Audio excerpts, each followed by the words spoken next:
She stood in the middle of the grandest ballroom in all of England, 6 weeks pregnant, with the father of her child looking straight through her like she was a stranger he had never touched. He did not flinch. He did not blink. His jaw was stone, his eyes were cold silver, and his voice, when it finally came, was quiet enough to be polite and sharp enough to draw blood.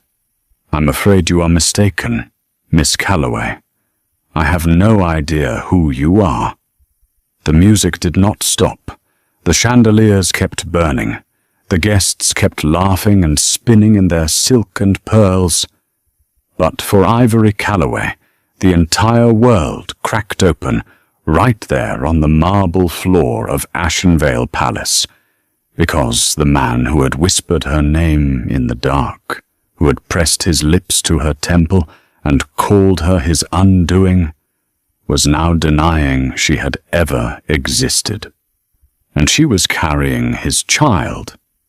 3 months earlier, no one in the county of Briarstone would have believed that Ivory Calloway, the second daughter of a disgraced solicitor, would ever set foot inside Ashenvale Palace, let alone sleep beneath its gilded ceilings. But life had a way of opening doors that had no business being opened, especially when a woman was desperate, talented, and foolish enough to believe that a duke could love her. Ivory had come to Ashenvale as a music tutor. That was all. That was supposed to be all.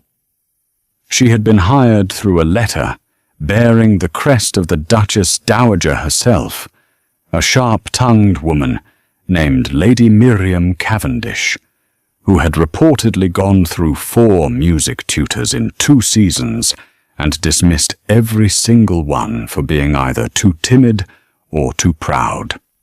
Ivory was neither. She was practical.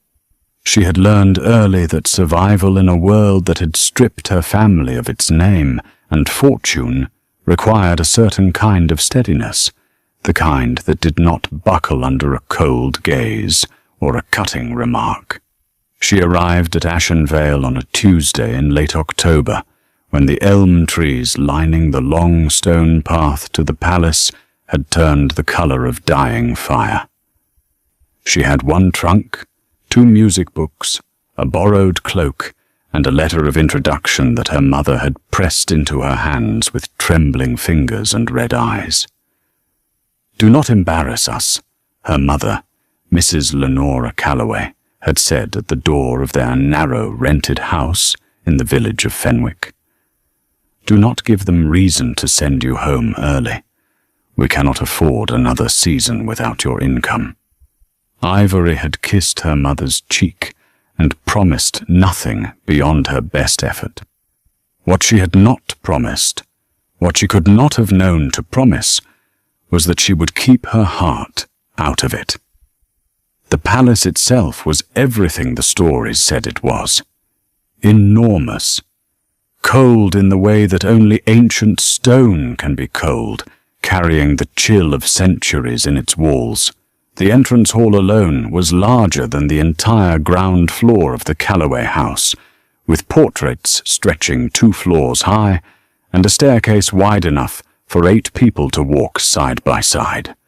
The butler, a precise and humourless man named Mr. Pemberton, showed her to a modest room in the east wing without warmth or ceremony, informed her that her duties would begin the following morning, and left her standing in the middle of a room that smelled of lavender and old wood.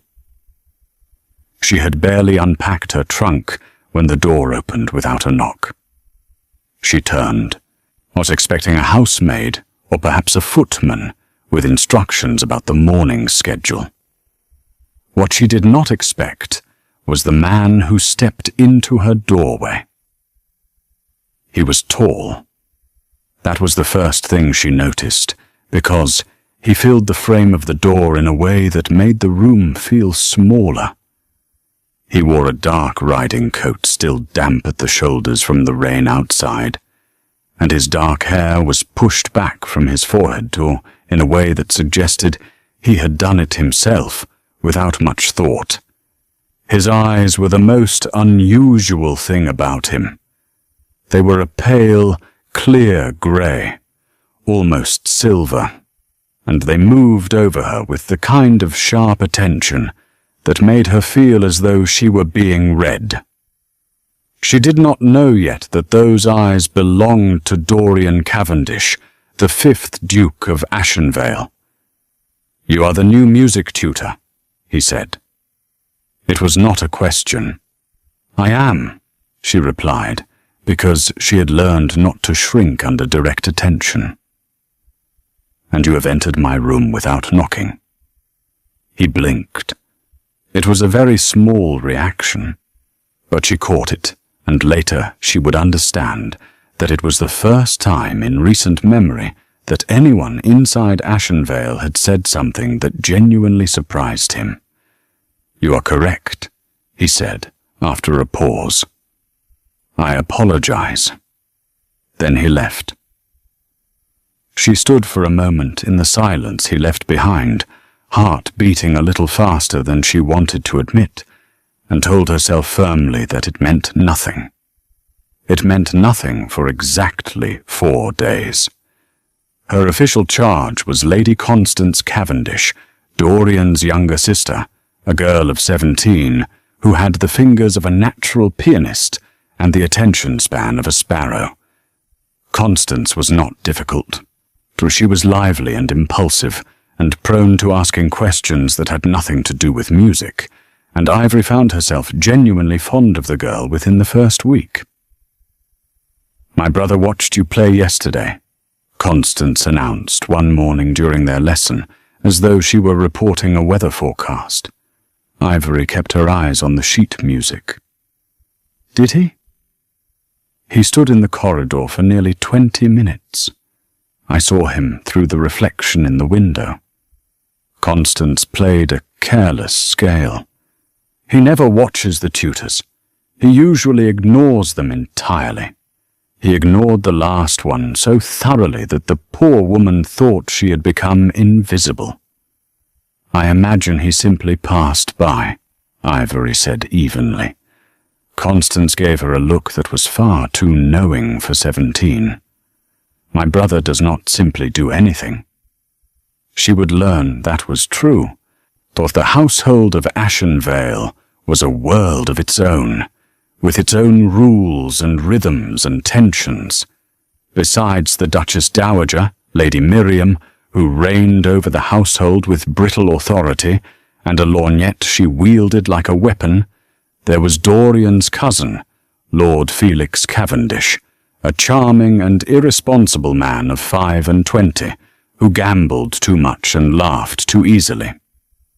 There was Mrs. Hartwell, the housekeeper, a stout and efficient woman who managed the staff of 40 with military precision.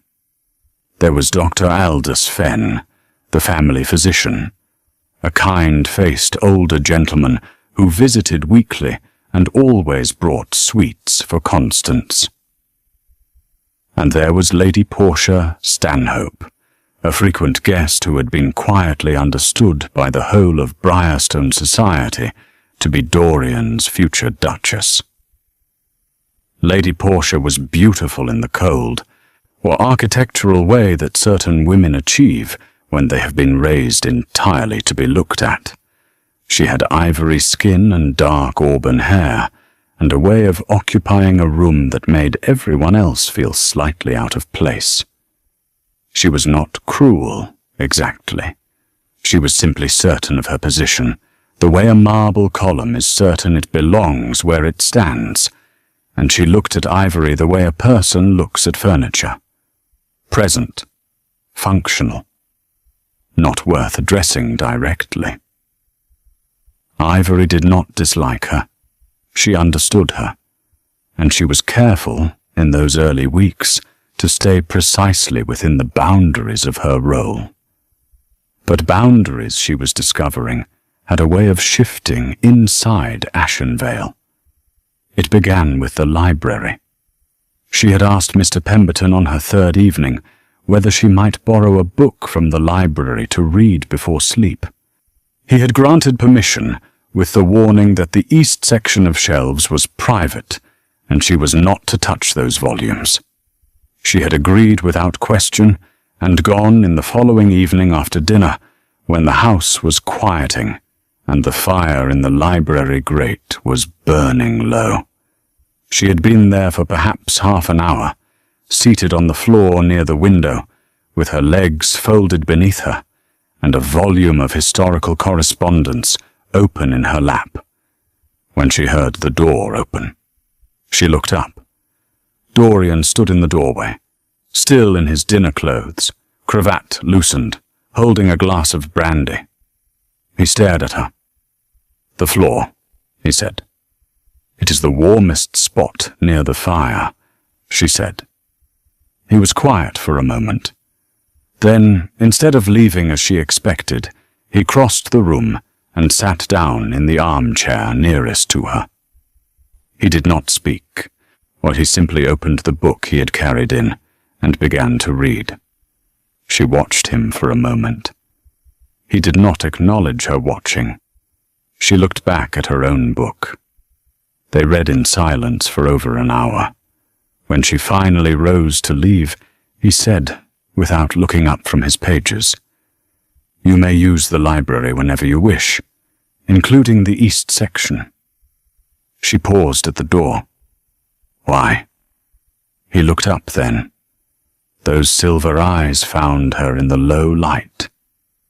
"Because you asked Mr. Pemberton for permission rather than simply helping yourself. That is rare here." She left without answering, but she thought about it for a long time before she slept. This became a habit neither of them named. 3 or 4 evenings a week, she would arrive at the library to find the fire already built up and the lamp on the side table already lit. But he was always there before her, always reading, always seemingly unbothered by her presence, and she began to understand, gradually and with some alarm, that she looked forward to it more than she should. They talked eventually, not about much at first, about the books they were reading, about music in a theoretical way that turned out to surprise him because she had opinions that were not simple or polite, about the difference between the countryside of Brierston and the parts of London she had seen before her father's ruin. He listened when she spoke with the full weight of his attention, and she found that more affecting than any compliment. She also found, over those evenings, that Dorian Cavendish was not the cold man the household walked carefully around. He was precise. He was private. He had a way of holding feelings at a distance, as though he had learned early that feeling openly was a kind of risk he could not afford. But the feeling was there. She could see it in the way he spoke about his sister, warmly, and without the careful tone he used for everything else. She could see it in the way he looked at his mother sometimes, with a weariness that was not contempt, but something sadder. She could see it in the way he looked at her. She told herself not to see that last thing. She told herself this many times. Lord Felix noticed, because Felix noticed everything that could be turned into amusement. He commented one afternoon as Ivory passed him in the corridor, eyes bright with mischief. "Our Duke seems to have developed a sudden and passionate interest in the library, Miss Calloway. He has always hated the room before, or said the curtains were oppressive." "The curtains are fine," Ivory said, and kept walking. Felix laughed behind her. She heard it echo down the long hallway and pressed her lips together. Lady Miriam, the Duchess Dowager, was more direct. She summoned Ivory to her private sitting room on a grey Thursday afternoon and regarded her across a tea table with eyes that missed nothing. "You are not here to be interesting," Lady Miriam said. She was a small woman, but she had the presence of someone twice her size. Her silver hair was pinned severely, and her back was straight as a blade. "You are here to teach Constance her scales and keep her occupied until we can get her properly launched into society. Nothing more." "I understand that, Your Grace," Ivory said. "Do you?" It was not a question. Lady Miriam studied her for a long moment. "You are a handsome girl in an unfortunate position, Miss Calloway. Handsome girls in unfortunate positions are either very careful or very ruinous. I trust you know which one I am recommending." "I do," Ivory said quietly. She meant it. She genuinely meant it when she walked out of that sitting room. She meant it for another 10 days. And then it was the night of the first snow. She had gone to the library as usual, but the book she wanted was on the top shelf of the east section, just beyond the reach of the standing ladder. She had climbed 3 rungs and was stretching for the spine of the volume when the ladder shifted, and she lurched sideways. She did not fall. She did not fall because a hand caught her elbow, and then an arm came around her waist, and she was steadied against a solid chest with her heart hammering and the book still on the shelf. She turned her head. His face was very close. The firelight caught the silver of his eyes and turned them almost gold. Neither of them moved. "You should have asked for help," he said. His voice was different. It was lower and rough in a way she had not heard before. "I did not want to interrupt your reading," she said. Her own voice was strange in her ears. "Ivory." He said her given name. He had never said it before. He had barely said her surname in the weeks they had been sharing this room. He said her given name as though he had been holding it for some time and finally let it go. "You are not an interruption." The snow fell outside the tall windows in soft, unhurried curtains of white. She should have stepped back. She should have thanked him and taken the ladder and found a different book and gone to bed on the other side of the palace and put 3 walls and all of good sense between herself and the way he was looking at her. She knew this. She had known it for weeks. She did not step back. He kissed her first, but she let him. And that, she would later tell herself in the dark weeks that followed, was the truest way of saying she had chosen it too. She had not been swept away. She had been a woman who knew the danger and walked toward it anyway, because something in her had decided that this was worth whatever it would cost. It cost her everything. The weeks that followed were the most beautiful and most dishonest weeks of her life. They were careful. They were private. Their meetings stayed in the library and sometimes, or in the garden near the old stone wall, where the gardener, a stooped and cheerful old man named Mr. Greaves, never came after dusk. There they made love and spoke about the future. Dorian told her once, lying on his back in the garden with one arm behind his head and his face turned up to the night sky, that he had spent his entire adult life doing what was expected of him, and that he was very tired of it. She had put her hand over his, there in the dark. He had turned his palm up and held it. She had believed in those weeks that she understood what he meant, that she was what he wanted instead of what was expected, that he was building toward something honest, some declaration or decision that would make sense of what they were to each other, she had been wrong. Or she did not know until she was standing in the middle of the Ashenvale Autumn Ball, 6 weeks pregnant, watching Dorian Cavendish stand beside Lady Portia Stanhope, with his face composed and his eyes empty, and hearing him say in that quiet, polite, devastating voice that he had no idea who she was. The ballroom was full. There were perhaps 200 guests, lords and ladies, and their daughters and their second sons, all dressed in their finest. The orchestra was playing a waltz. Mrs. Hartwell was directing the footmen at the refreshment tables with the intensity of a military campaign. Constance was dancing with a young viscount who was clearly smitten and trying not to show it. Felix was at the edge of the room with a glass in his hand and an expression, for once, that was not quite amused. Dr. Fenn was there too, near the door to the terrace, watching the scene unfold with a look of quiet trouble on his face that Ivory noticed only distantly, because she was fighting to keep her own face composed. She had not meant to approach Dorian. She had been doing what she was supposed to do, staying in her corner of the room, a member of the household staff attending a formal event at the edge of participation, and not within it.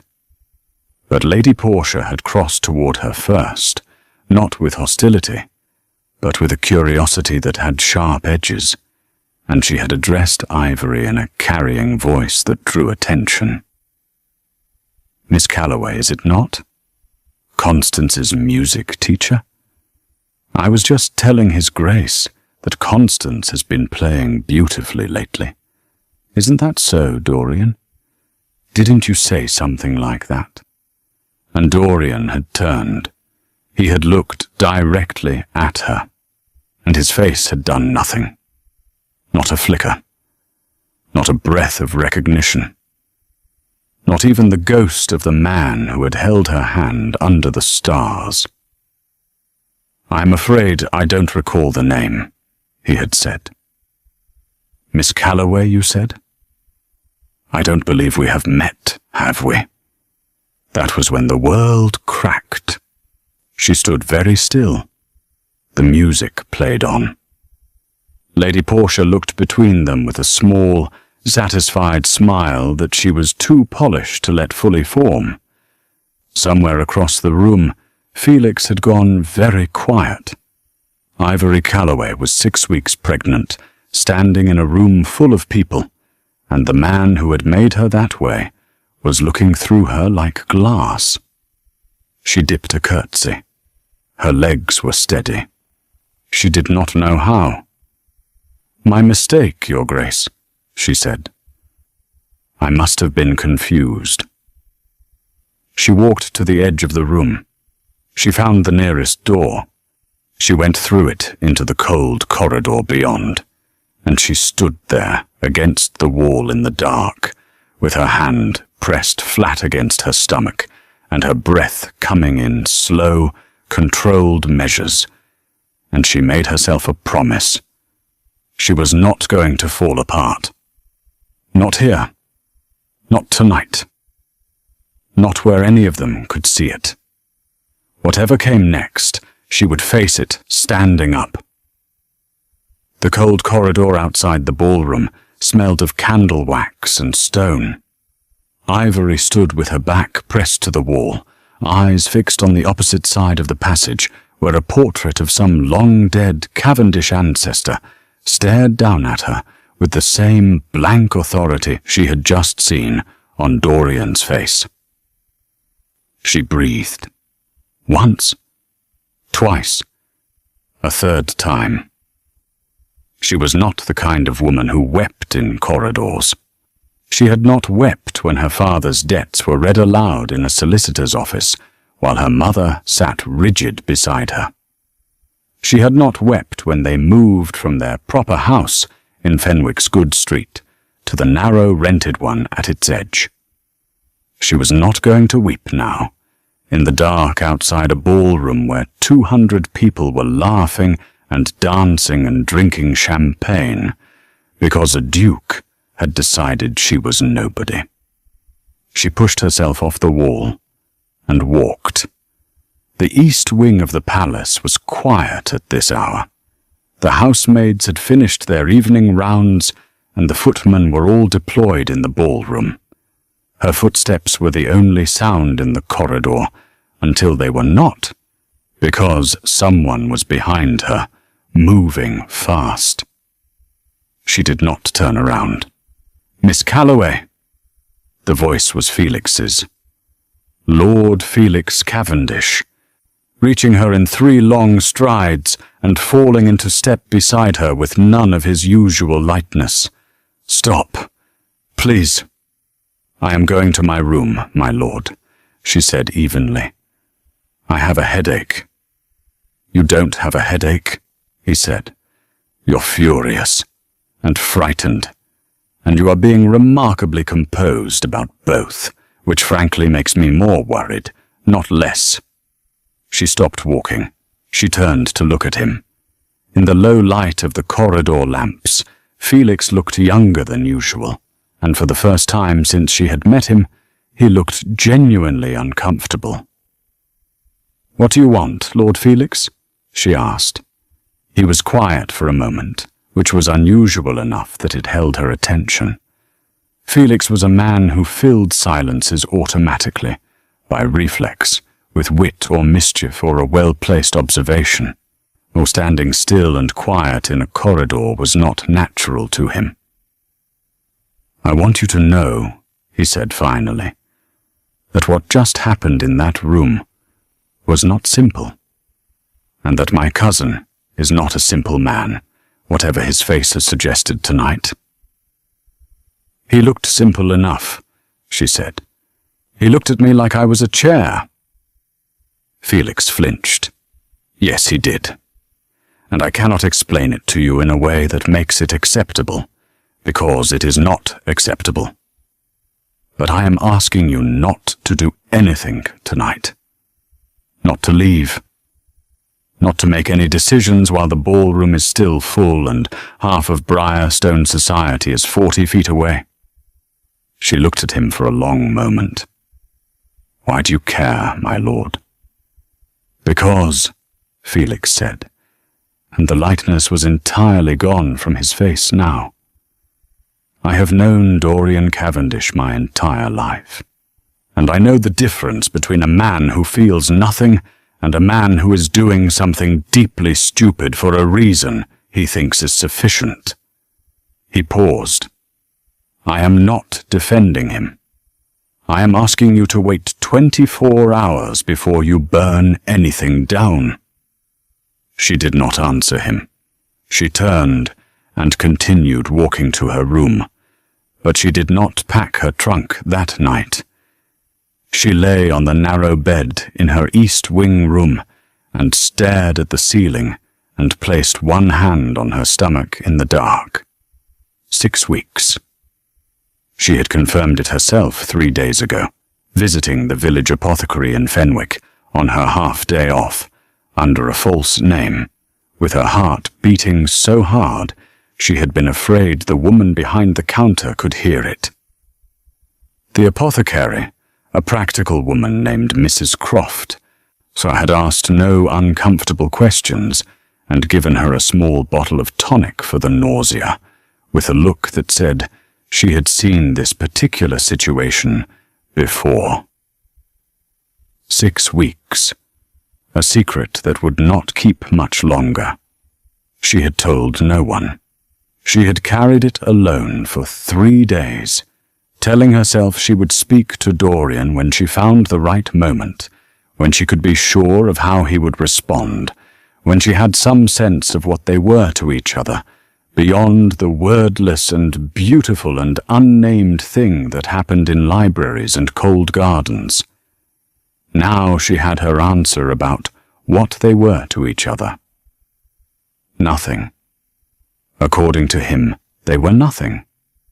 They had never been anything. She pressed her fingers more firmly against her stomach, And inside her was a life that had not asked to be made, and did not yet know what kind of world it was being made into. She was not going to let that life be collateral damage in the collision of her own naivety and a duke's cowardice. She needed a plan. Not a desperate one. A real one. She fell asleep, still making it. Morning came grey and cold.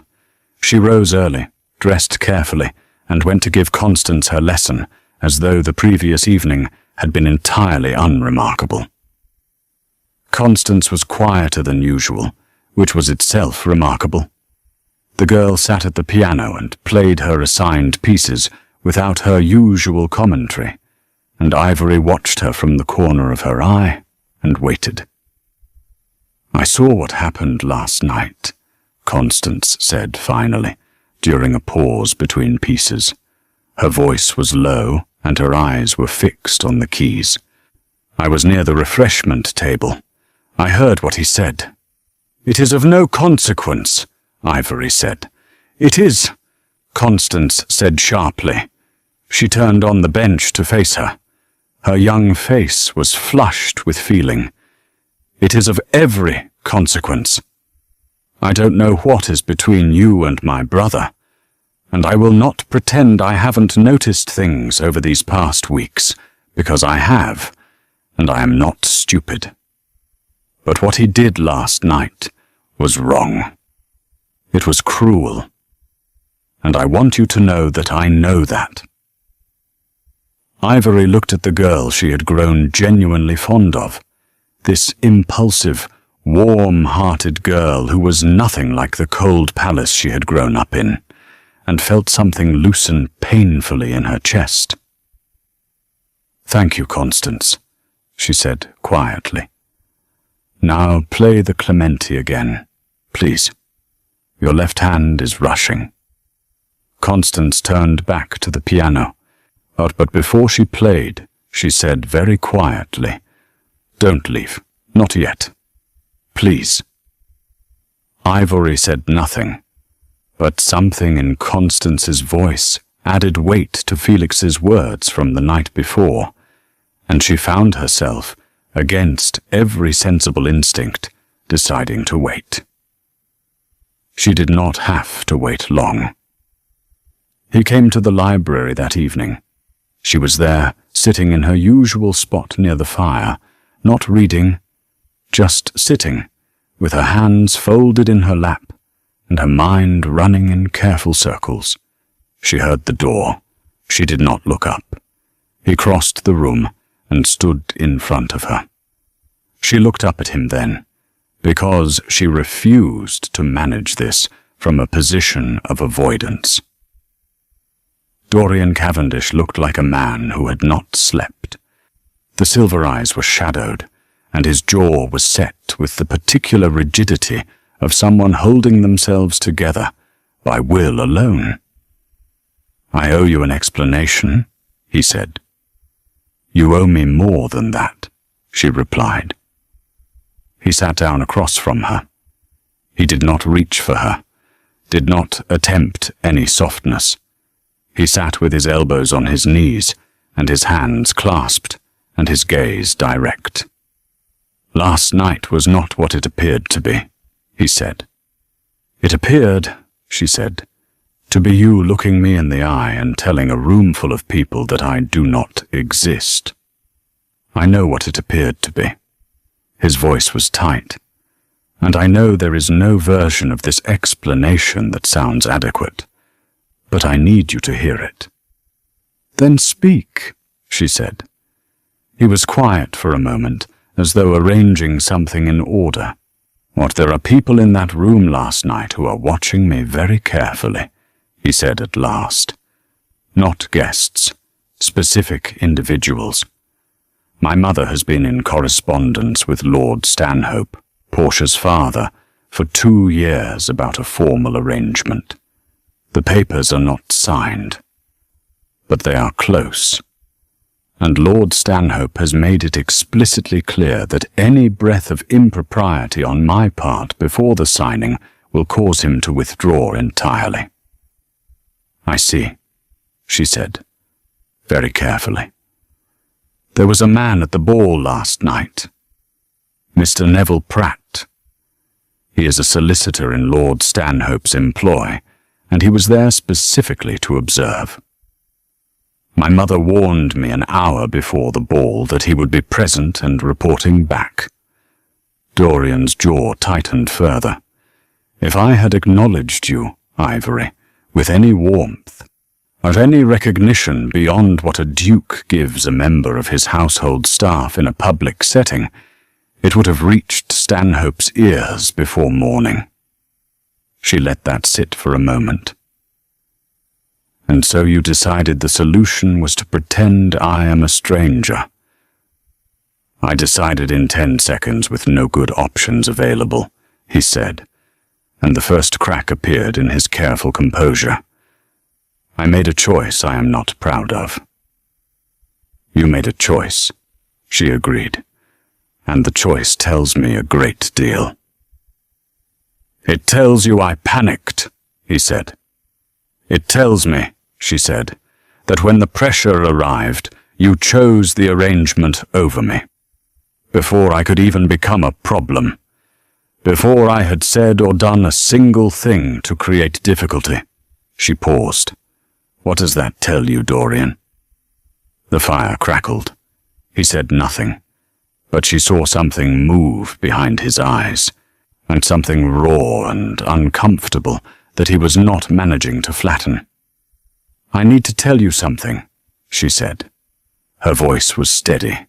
She had decided this before he arrived. She was going to tell him now, not to wound him, not as a weapon, but because carrying it alone any longer was a weight she could not justify when he was sitting right in front of her. I am pregnant. The silence that followed was complete. His face did not do what she had feared. It did not close. It did not go cold and distant in the way it had in the ballroom. It did instead something she had not prepared for. It cracked open, completely and visibly. The controlled, guarded, careful man came apart in a single breath, and what was left on his face was something so unguarded and so layered with shock and grief and something that might have been a wonder that she had to look away. Ivory, he said, her name in his mouth, broken in the middle. 6 weeks, she said quietly. He stood up. He did not go to the door. He moved away from the chair and then back toward it, and then stopped, with one hand pressed to the mantelpiece and his head bent, and he stayed there without speaking for a long time. She watched him. She did not fill the silence. I will fix this, he said at last, without turning around. Tell me what fixing it looks like, she said. He turned then. His eyes were very bright. I will speak to my mother tomorrow morning. I will end the Stanhope arrangement. And then I will speak to you about what I should have spoken to you about weeks ago. And Mr. Pratt, she asked, and Lord Stanhope, and the 200 people in your ballroom who now believe I am a stranger? I will manage them, he said. She looked at him for a long moment. Part of her wanted to believe him. The part of her that had spent those weeks in libraries and cold gardens, and had felt, genuinely and completely, that she knew the shape of this man beneath the title and the stone walls. But another part of her, the part that had watched him look through her like glass in a room full of witnesses, was not yet willing to let relief come in. I will be here tomorrow evening, she said at last. We will speak then. He nodded. He moved toward the door, then stopped. He turned back and looked at her with an expression she had no name for. I am sorry, he said, for last night. There is no explanation that is sufficient. I know that." She said nothing. He left.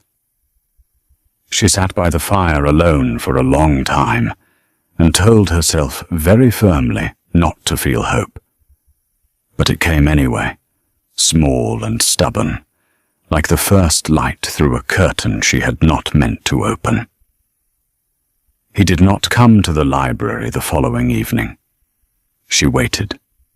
She sat in her usual place with a book open in her lap that she did not read, and the fire burning steadily beside her. And she waited until the clock on the mantel said 10:30, and the rest of the house had gone to bed. And then she closed the book and accepted that he was not coming. She told herself there were reasons. She told herself this firmly and practically, as she had trained herself to face all difficult things. Perhaps the conversation with his mother had gone badly. Perhaps something had required his attention. Perhaps he was composing himself before speaking to her, because Dorian Cavendish did not do anything without composing himself first. She went to bed and slept poorly, and rose in the morning to find a folded note slipped beneath her door. It bore no seal, no salutation. Just 4 lines in his handwriting, which she had seen once on a library catalogue he had corrected, and which was small and precise and slightly angular. "Something has come up that requires my immediate attention. I have gone to London. I will return within the week. Please do not make any decisions before then." She read it 3 times. She set it on the dressing table. She looked at it for the length of a slow breath. Then she dressed, tucked the note into the pocket of her grey morning dress, and went to teach Constance. London. He had gone to London the morning after she told him she was carrying his child. She was still deciding what to think about when the second disruption of the day arrived. Lady Miriam summoned her at noon. The Duchess Dowager was seated at her writing desk when Ivory entered the private sitting room, and she did not look up immediately. She finished what she was writing, set down her pen, blotted the paper, and only then turned to regard Ivory with those sharp, measuring eyes. "Sit down," she said. Ivory sat. "I am going to speak plainly," Lady Miriam said, "because I find it saves time, and I have little patience left at my age for performance." She folded her hands on the desk. "I am aware that my son has been spending time with you outside the boundaries of your employment here." Ivory kept her face neutral. "I have used the library in the evenings with His Grace's permission. That is the extent of it. Do not insult my intelligence, Miss Calloway." Lady Miriam's voice was not unkind. It was simply unbending. "I have been watching this household for over 30 years. I know what a woman looks like when she has allowed herself to become attached to a man she cannot have, and I know what a man looks like when he has been careless with someone who trusted him." She paused. "I am not here to accuse you of scheming. I do not believe you are a schemer. I believe you are a young woman in an impossible position who was treated with a warmth she was not given sufficient warning to resist." The accuracy of that was enough to make Ivory's throat tighten. She did not let it show. "What is it you want from me, Your Grace?" she asked. "I want you to understand the landscape clearly," Lady Miriam said. "My son is going to marry Portia Stanhope. This has been the plan for 2 years. It is nearly formalized, and it is not going to change. Lord Stanhope's family has connections that the Cavendish estate requires, and my son understands this, even if he sometimes wishes he did not." She regarded Ivory steadily. Whatever Dorian may have said to you in private, whatever he may have made you feel, the morning's reality is always the same. He will do his duty, or he always has. And if there are consequences, Ivory said carefully, to what he has already done. Lady Miriam's eyes sharpened. What kind of consequences? Ivory met her gaze directly. She had not planned to say it here, like this, in this sitting room, over a writing desk. But she was tired of carrying it alone, and tired of being managed by people who assumed she could be smoothly redirected. And something in her was done with being careful. The kind that arrives in approximately 7 months, she said. The silence in the room was complete and absolute. Lady Miriam's face went very still. Not shocked exactly, because Ivory suspected very little shocked this woman anymore, but still in the way of someone recalibrating rapidly, rearranging everything she thought she knew about the situation into a new and more complicated shape. "Or are you certain?" she said at last. "Entirely," Ivory said. Lady Miriam stood. She moved to the window and stood with her back to Ivory for a long moment, looking out at the grey November garden. "Does Dorian know?" she asked. "I told him last night," Ivory said. "He left for London this morning." Something in Lady Miriam's posture shifted at that. It was small, but Ivory saw it, a tightening between the shoulder blades, a tension that suggested this was not entirely a surprise to her, and not one she was pleased about. "I see," she said quietly. "I didn't come here with any intention to cause harm," Ivory said. She kept her voice level and clear. "I didn't plan any of this. I made choices I cannot undo, and I am not here asking for rescue or payment. But I will not pretend this is not happening, and I will not be persuaded to make it disappear quietly for anyone's convenience." Lady Miriam turned from the window. She looked at Ivory for a long, searching moment. And then something happened that Ivory did not expect. The rigid architectural authority in the older woman's face softened, just slightly, just enough to reveal beneath it something that looked almost like tired recognition. "You are more formidable than I gave you credit for," Lady Miriam said, in a tone that was not a compliment exactly, but was something close to respect. "I am a woman with no alternatives," Ivory said. "That tends to produce formidability." Lady Miriam was quiet for a moment. "I will not make you promises I cannot keep," she said at last. "But I will tell you this. When Dorian returns from London, there will be a conversation in this house that has been avoided for too long. I will see to that myself." Ivory nodded. She rose to leave. "Miss Calloway." Lady Miriam's voice stopped her at the door. "For what it is worth, and I recognize it may be worth very little to you at this moment, my son is not a dishonest man. He is a man who has been so thoroughly arranged by obligation that he sometimes cannot find himself inside it. That is not an excuse, but it is the truth as I know it." Ivory looked at the woman who had spent 30 years managing an estate, a title, a son shaped by duty, and a husband she had married for the same reasons she was now trying to marry that son off. She felt something complicated and unwilling for her. "I believe you believe that," she said quietly, and walked out. Mr. Greaves, the old gardener, was pruning the rose bushes near the east wing entrance when she came outside for air that afternoon. He looked up at her with his usual cheerful squint and said, "Nasty cold today, miss. Not the weather for standing about."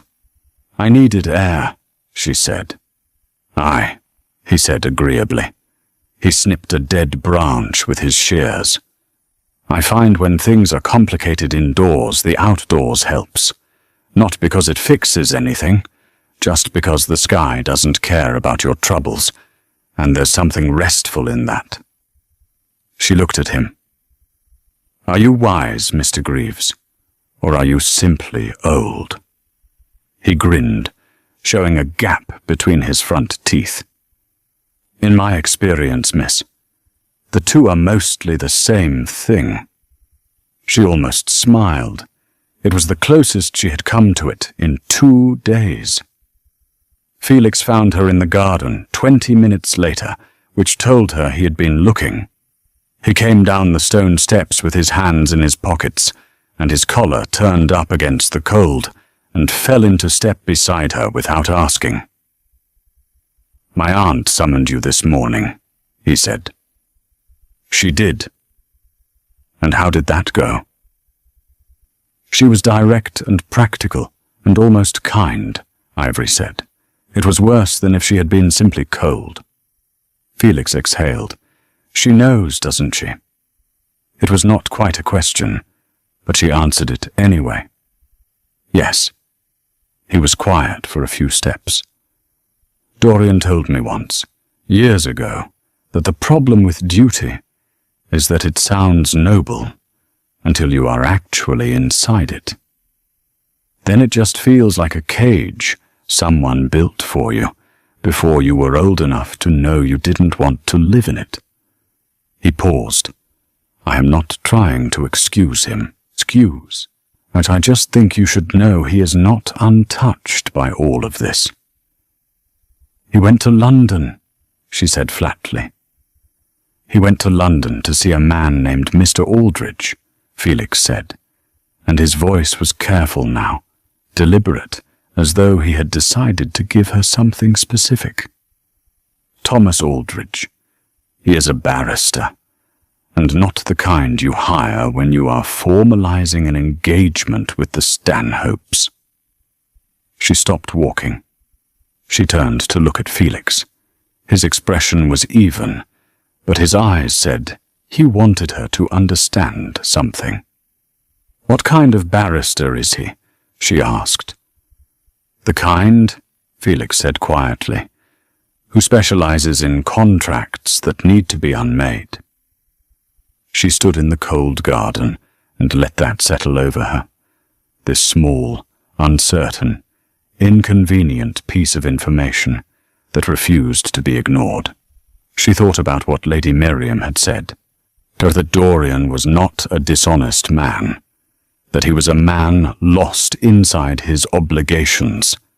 She thought about that night on the cold grass with his hand turned up beneath hers. She thought about the ballroom. She thought about the note slipped under her door. "Please do not make any decisions before then." She looked at Felix, who was watching her with unusual seriousness. "When does he return?" she asked. 4 days, Felix said. She nodded once. She turned and walked back toward the palace. Behind her, she heard Felix exhale slowly, and she knew he was relieved, and she did not yet know whether that relief would turn out to be warranted. 4 days. She would wait 4 days. What she did not know was that by the 3rd day, the secret she had managed to carry carefully for weeks would no longer be hers to manage alone. It was Mrs. at Hartwell who saw her in the early morning of the 3rd day, when Ivory, fighting a wave of nausea that had caught her off guard, ducked into the small washroom near the servants' staircase, and did not come out for 10 minutes. The housekeeper was too experienced and too observant to mistake what she had heard, and her face, when Ivory emerged, pale and steady but clearly unwell, said everything. Mrs. Hartwell said nothing immediately. She pressed a dry biscuit from her apron pocket into Ivory's hand, with the practicality of a woman who had managed households long enough to have encountered everything at least twice, and simply said, "Eat that before you do anything else this morning." But by afternoon, the awareness had spread. In the quiet, the efficient way that things spread in large households where staff spent their days moving through the same rooms and reading the same silences, to at least 3 of the upstairs housemaids, the lady's maid who attended Lady Miriam, and, through a chain of whispers that moved faster than any of them intended, to the one person in the house who had no reason to be kind about it, Lady Portia Stanhope, who had extended her stay at Ashenvale by a week at Lady Miriam's invitation, heard the whisper from her own lady's maid on the afternoon of the 3rd day. And unlike Lady Miriam, who had recalibrated and chosen a careful silence, and unlike Felix, who had chosen a cautious and genuine concern, Lady Portia made a different choice entirely. She wrote a letter, sealed it herself, and sent it by express rider to her father's London address before dinner. Ivory did not know about the letter. She ate dinner quietly in her room that evening, feeling the walls of the situation closing in from all sides, and thought about the woman she had been 6 weeks ago, before all of this, practical and steady and capable of managing her own life in a rented house in Fenwick, with nothing but 2 music books and a borrowed cloak. She pressed her hand flat against her stomach in the dark.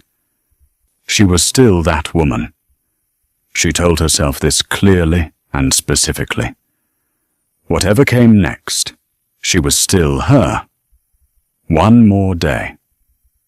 He would be back in one more day. He came back on a Thursday, 3 days earlier than expected.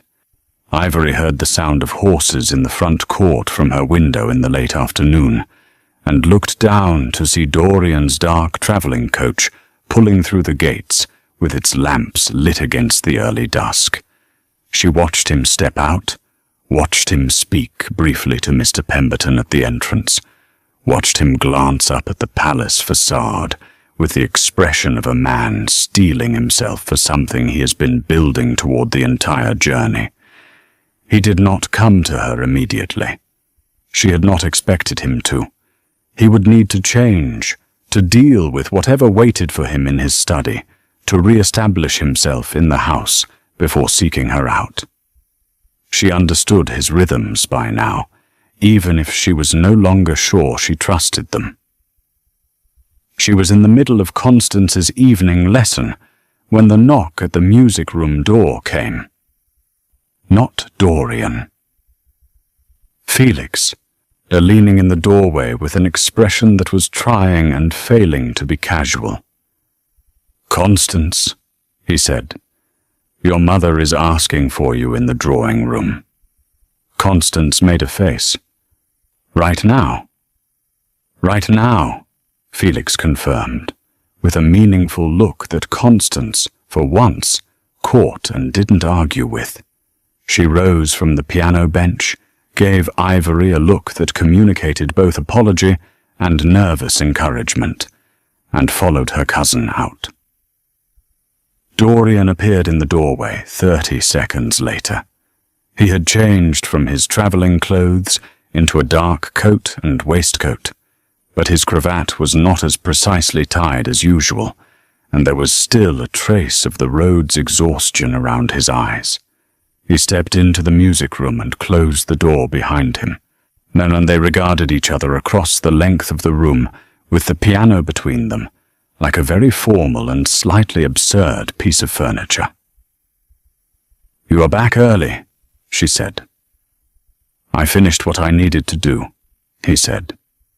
He moved toward her and stopped on the other side of the piano, resting one hand on its polished surface. "I need to tell you what I did in London." "Felix told me you went to see a barrister," she said. "A Mr. Aldridge." Something moved in his eyes. Not surprising exactly. More like recognition that Felix had made a choice and a decision about what to be in this situation. "Yes," he said. "I did." "And?" "The Stanhope Agreement is not yet a binding contract," he said. "There are 2 clauses left unsigned." Aldridge confirmed that withdrawing before those signatures does not constitute a breach, legally, although it will cause considerable social difficulty. He paused. "I intend to withdraw." She looked at him carefully. "Your mother told me this arrangement is something the estate needs."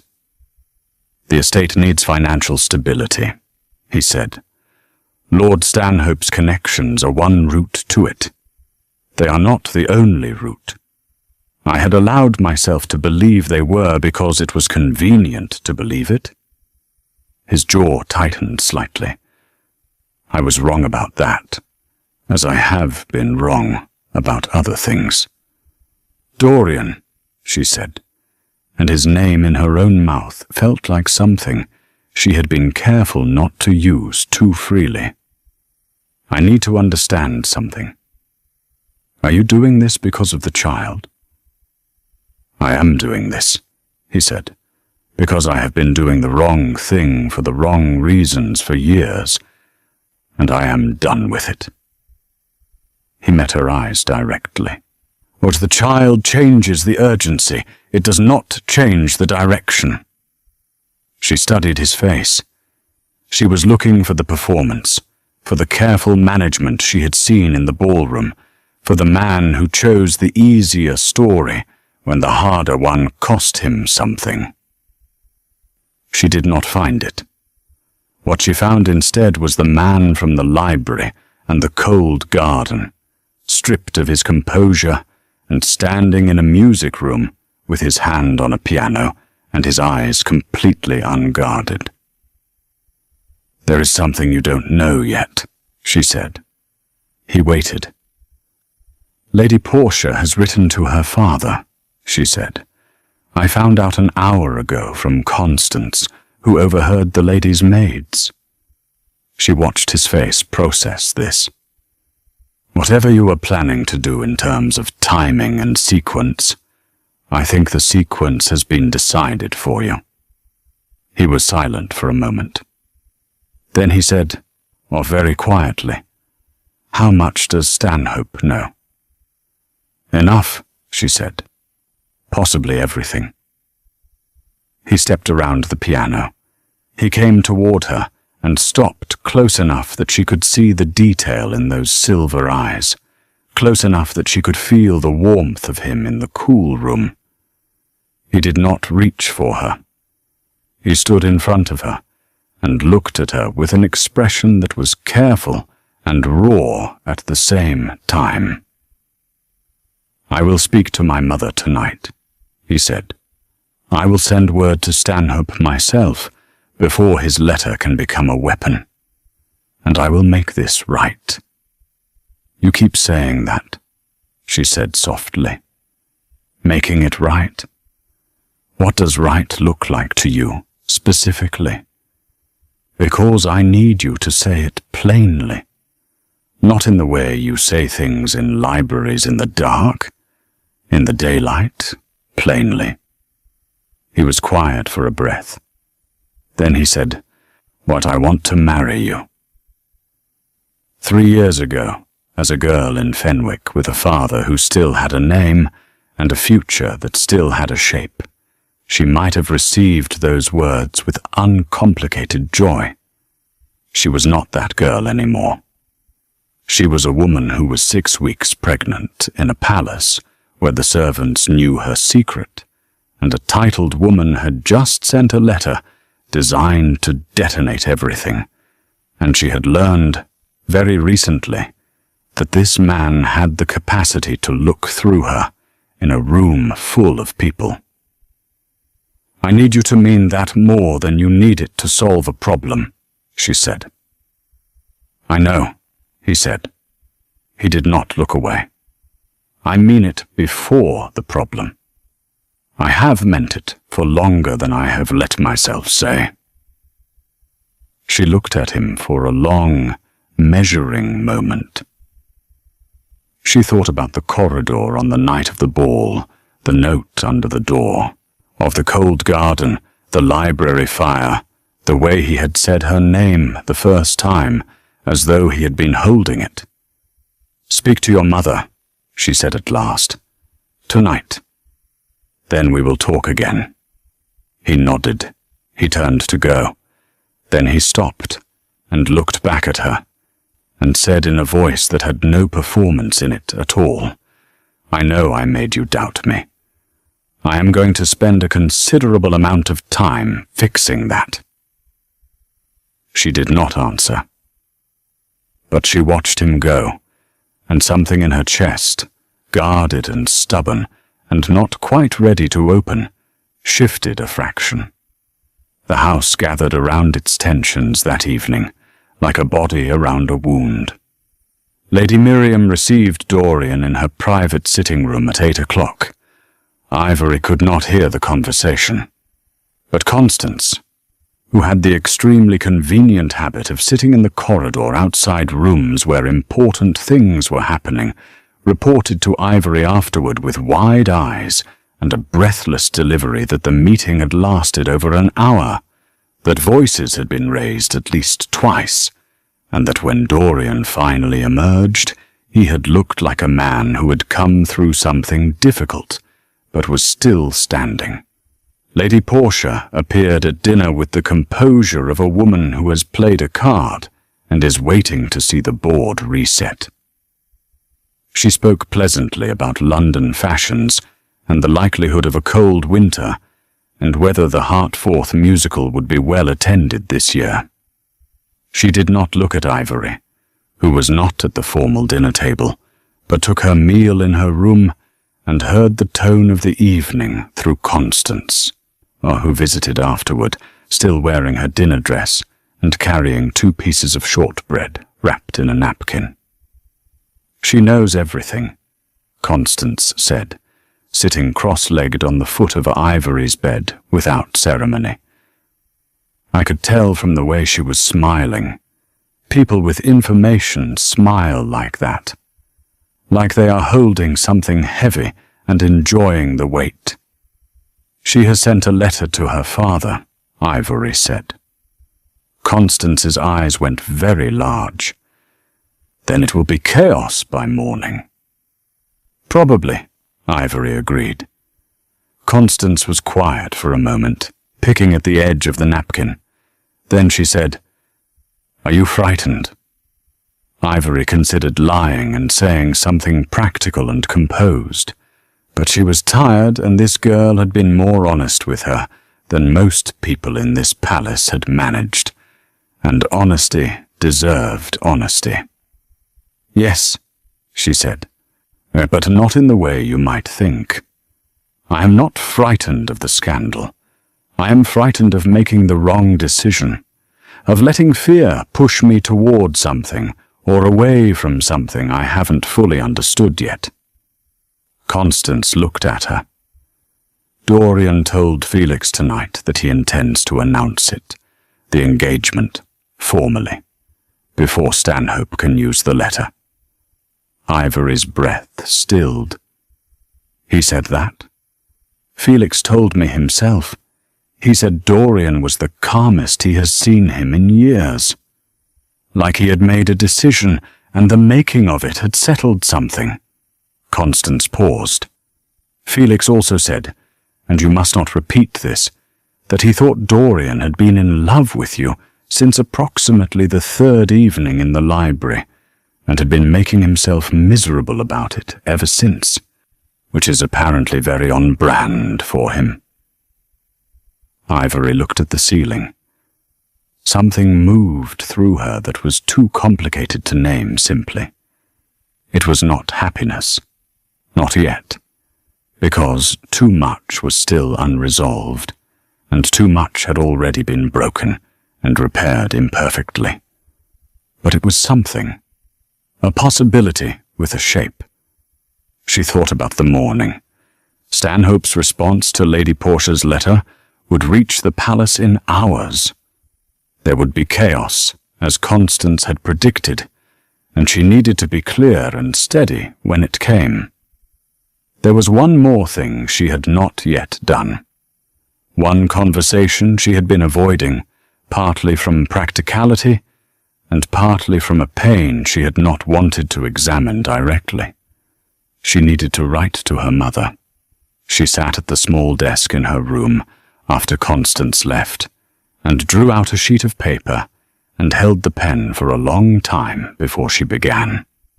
Mrs. Lenora Calloway, in the narrow rented house in Fenwick, who had pressed a letter of introduction into her hands and asked her not to embarrass them, who had spent years holding what remained of their dignity together with both hands, and a rigidity born of grief. This letter was going to be hard to write. Ivory wrote it anyway, not with excuses or softening, with the plain facts, as clearly and carefully as she could arrange them. She was pregnant. The father was the Duke. She did not know yet exactly what would happen, but she was not alone, and she was not without a plan, and she needed her mother to be ready. She sealed the letter. She set it beside her bed to give to the Morning Post. Then she sat for a moment in the quiet of her small room, in this enormous ancient house, full of its tensions and its pride and its secrets, and she placed her hand on her stomach and breathed. The morning would come. Stanhope would respond. Dorian would act. The house would shift around everything. She would face it. She had faced worse, in smaller rooms, with less. She put out the lamp and lay down in the dark. Outside, the first frost of winter settled over the grounds of Ashenvale, and the old stone walls held everything inside them. All the warmth and the fear and the stubborn, inconvenient love that had grown in libraries and cold gardens, waiting to see what the daylight would do with it. Lord Stanhope arrived at Ashenvale before noon the following day. Nobody had expected him that fast. A letter sent by express rider the previous evening should have brought them at least until morning of the day after, perhaps longer, if Stanhope was the kind of man who composed his responses carefully before acting. He was not that kind of man. He was a broad, red-faced lord of 53 who had made his fortune in coal and his reputation in the ruthless management of both money and people, and when he arrived at the front gates of Ashenvale in a coach bearing his family crest, he arrived with the energy of a man who had been waiting for an excuse.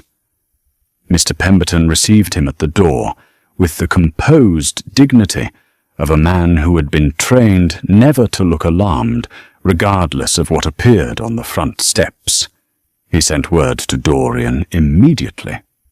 Ivory learned of Stanhope's arrival from Felix, who appeared at the door of the music room, where she was straightening sheet music and not teaching anyone because Constance had not yet come down, and said in a low, urgent voice, "He is here, now," in the entrance hall. She set down the music. Already? He rode through the night, apparently. Felix's jaw was tight. Portia must have said more in that letter than we thought. Where is Dorian? In his study. Pemberton told him.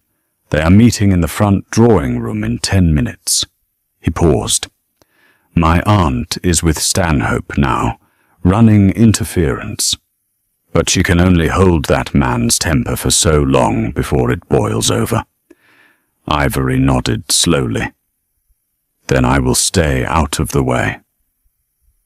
That would be wise, Felix agreed, and then immediately contradicted himself by adding, What except that Stanhope is asking for you specifically? She looked at him. I beg your pardon? He told my aunt, apparently with very little delicacy, that he wants the girl brought forward so he can see for himself what all the fuss is about. Felix's expression made clear his opinion of this. Those were his words. She felt the heat of anger move through her cleanly and quickly. I am not livestock to be brought forward. No, Felix said. You are not. And Dorian said exactly that, according to Pemberton, when my aunt relayed the request. He told Pemberton that Miss Calloway was not to be summoned by anyone, and that if Stanhope wished to conduct himself like a gentleman, he was welcome to stay, and if not, the door was still open. Something in her chest eased slightly at that. Not fully, but slightly. "To stay close to this wing," Felix said. "I will come to you when it is over." She nodded. He left. She stood in the music room and listened to the house around her, the way its sounds changed when something significant was happening, the footsteps more deliberate, the voices lower, the silences longer. She sat at the piano. She did not play anything arranged or composed. She simply placed her fingers on the keys and let them move where they wanted, quietly, without performance, the way she had played since she was a girl when the world became too loud inside her head. She did not know how long she played, long enough for the pale winter light through the music room windows to shift from morning grey to something slightly warmer. Long enough for the sounds of conflict in the front of the house to rise, crest, and fall like weather. Or the door opened. It was not Felix. It was Constance, flushed and wide-eyed, with her hair slightly dishevelled as though she had been moving fast through the house. "He threatened him," Constance said, without preamble. Ivory's hands stilled on the keys. "Stanhope threatened Dorian?" "He said he would ruin him." Constance came fully into the room and closed the door behind her, pressing her back against it, as though barricading something out. "He said he has letters. Communications. He claims Dorian made representations to the Stanhope family that constituted a formal promise of marriage, and that if Dorian withdraws now and the reason becomes known, he will take it to every newspaper in London and destroy the Cavendish name completely." Ivory stood up from the piano bench. "Does he have those letters?" "I don't know, or Felix thinks he might. There were apparently several formal letters exchanged between this house and the Stanhope estate over the past 2 years, some in Dorian's hand, some in my mother's. Felix says the wording may be specific enough to be damaging." Constance's voice was steady, but her eyes were frightened.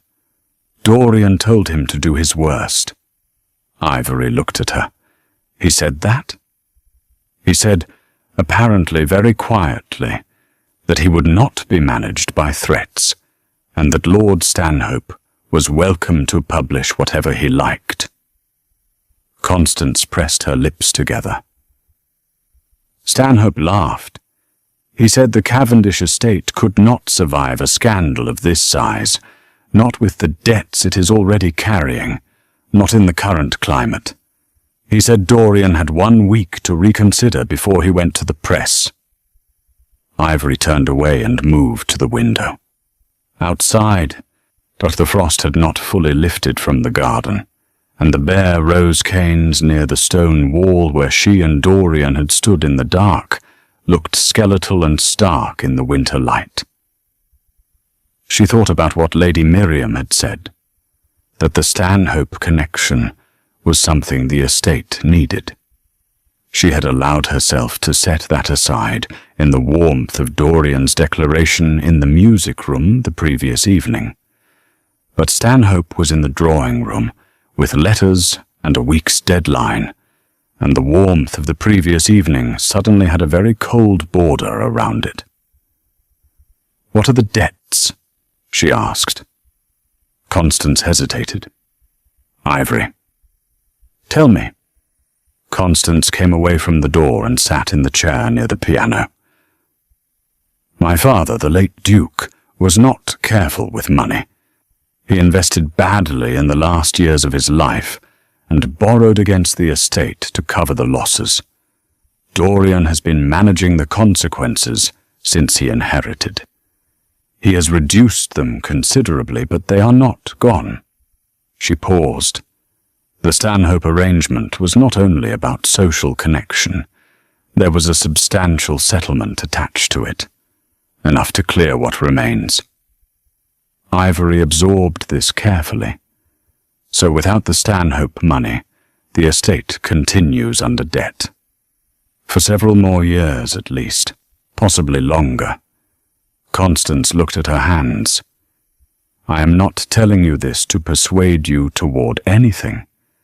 I am telling you because you asked, and because you deserve to know the whole picture." "Thank you," Ivory said quietly.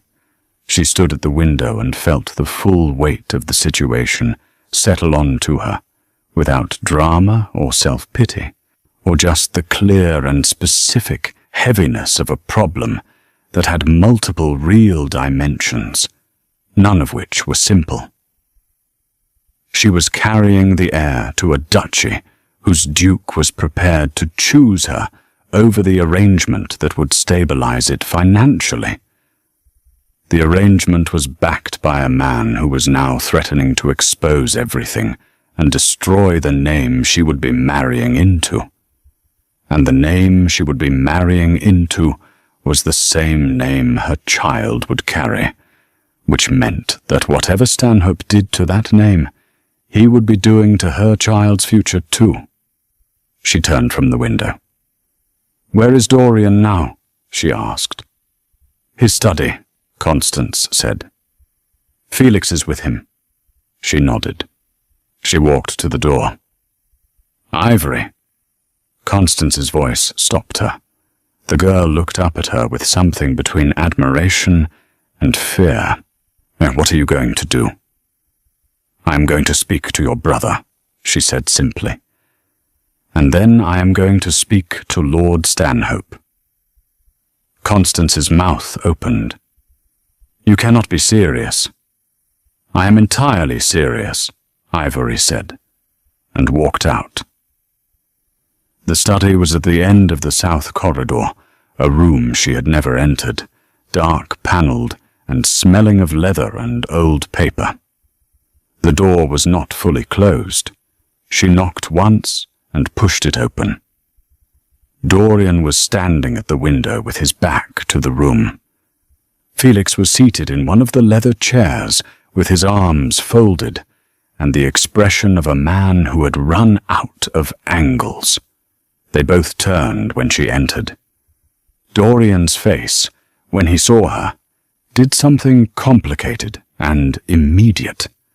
Relief and tension together in a way that told her the last hour had cost him something. "But you should not be in here," he said. But it was automatic, not genuine. "I know what Stanhope said," she replied. "Constance told me." She stepped fully into the room and closed the door.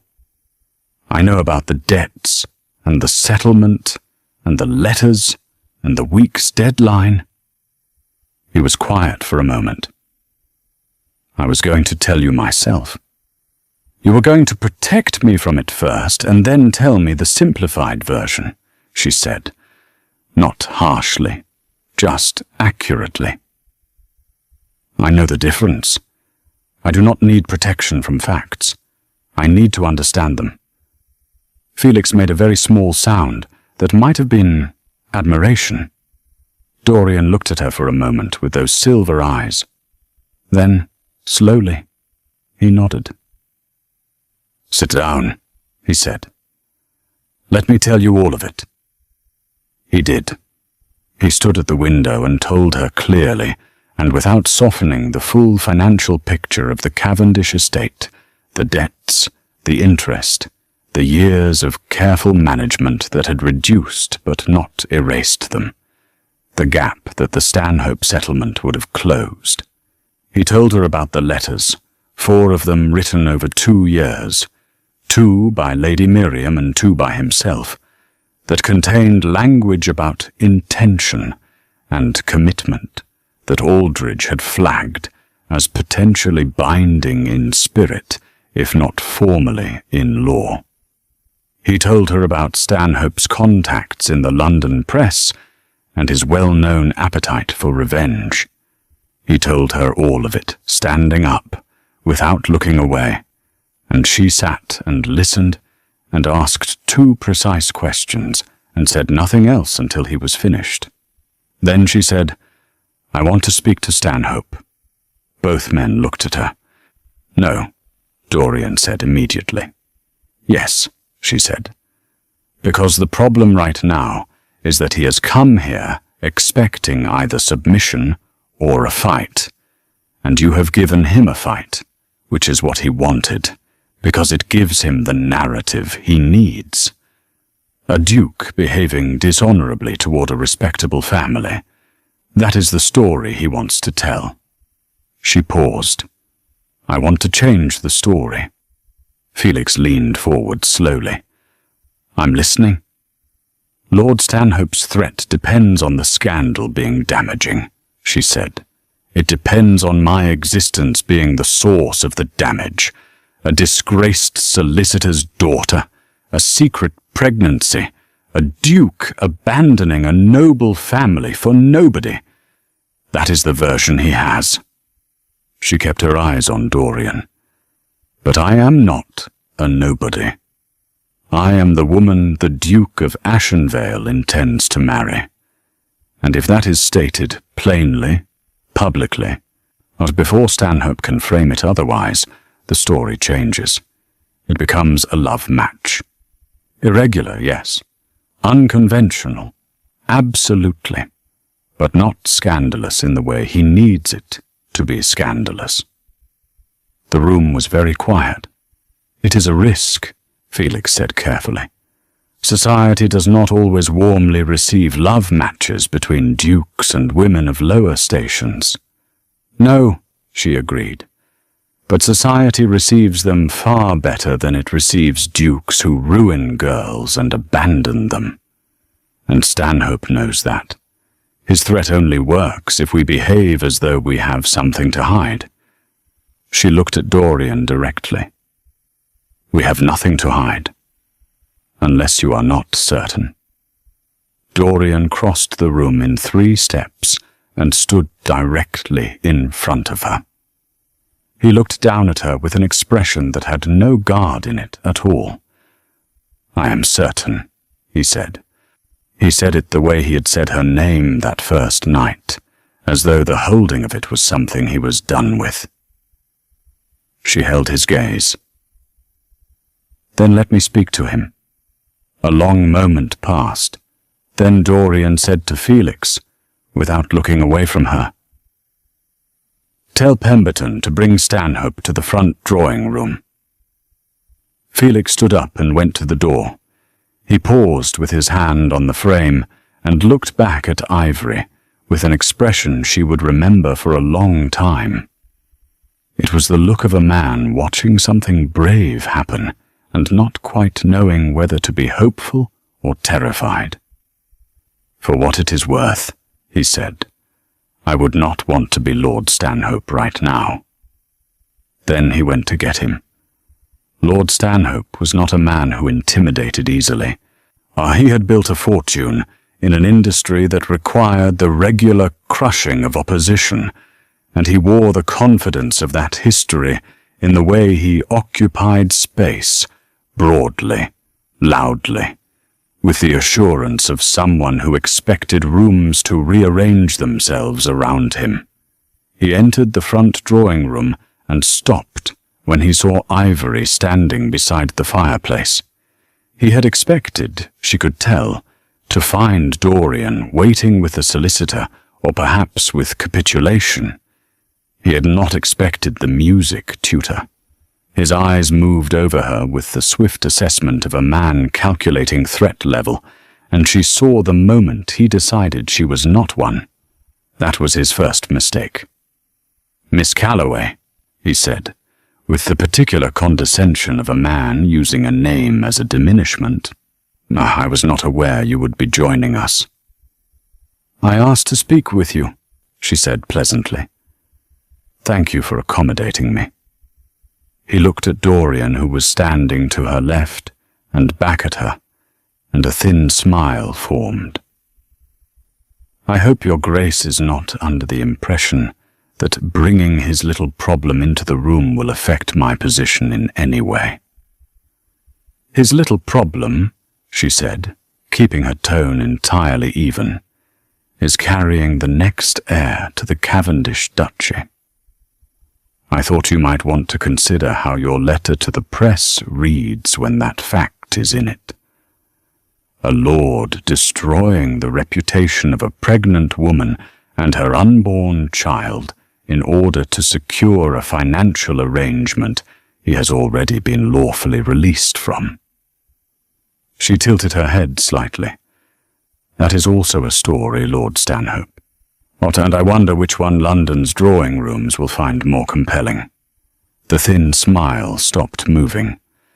"The Duke of Ashenvale intends to marry me," she continued in the same pleasant tone. "Formally, properly, with every social courtesy observed. We are not hiding. We are not ashamed. We are asking for the same grace that is extended to every unconventional match in every season when the people involved are committed and honest." She paused. "Your letters, if they contain what you say they contain, describe an intention that preceded a commitment. The commitment changed. That is not dishonor. That is a man who chose honestly over convenience, which is rarer than it should be." Stanhope's face had a particular shade of fury. "You are remarkably composed for a woman in your position," he said. "I am a woman who has very little to lose," she said, "which makes me considerably harder to threaten than a man with a great deal."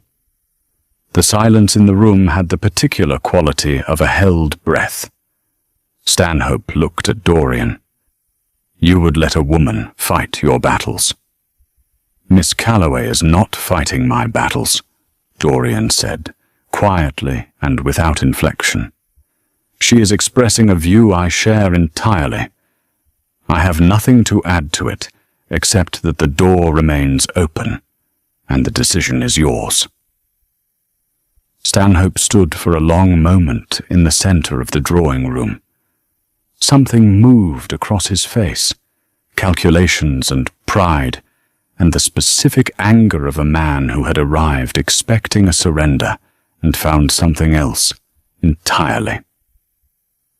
Then he straightened his coat, looked at Ivory with an expression she could not quite name, and said, "You will regret this." "Possibly," she said. "Good day, Lord Stanhope." He left. The room breathed. Felix, who had been standing near the door in absolute stillness, let out a long, slow exhale that sounded like it had been waiting since Stanhope walked in. Dorian turned to her. She expected relief or triumph or some version of the emotion appropriate to a threat just walked out the door. Instead, he looked at her with an intensity that had nothing performative in it. "Ivory," he said. "Don't," she said quietly, because she could feel the composure she had held through that entire exchange beginning to soften at its edges, and she was not ready to let go of it yet. Not in front of Felix. Not until she was somewhere private enough to admit to herself that her hands had been shaking inside her skirt pockets the entire time. "Dorian," or to his credit, understood immediately. He simply nodded. "Later," he said. "Later," she agreed.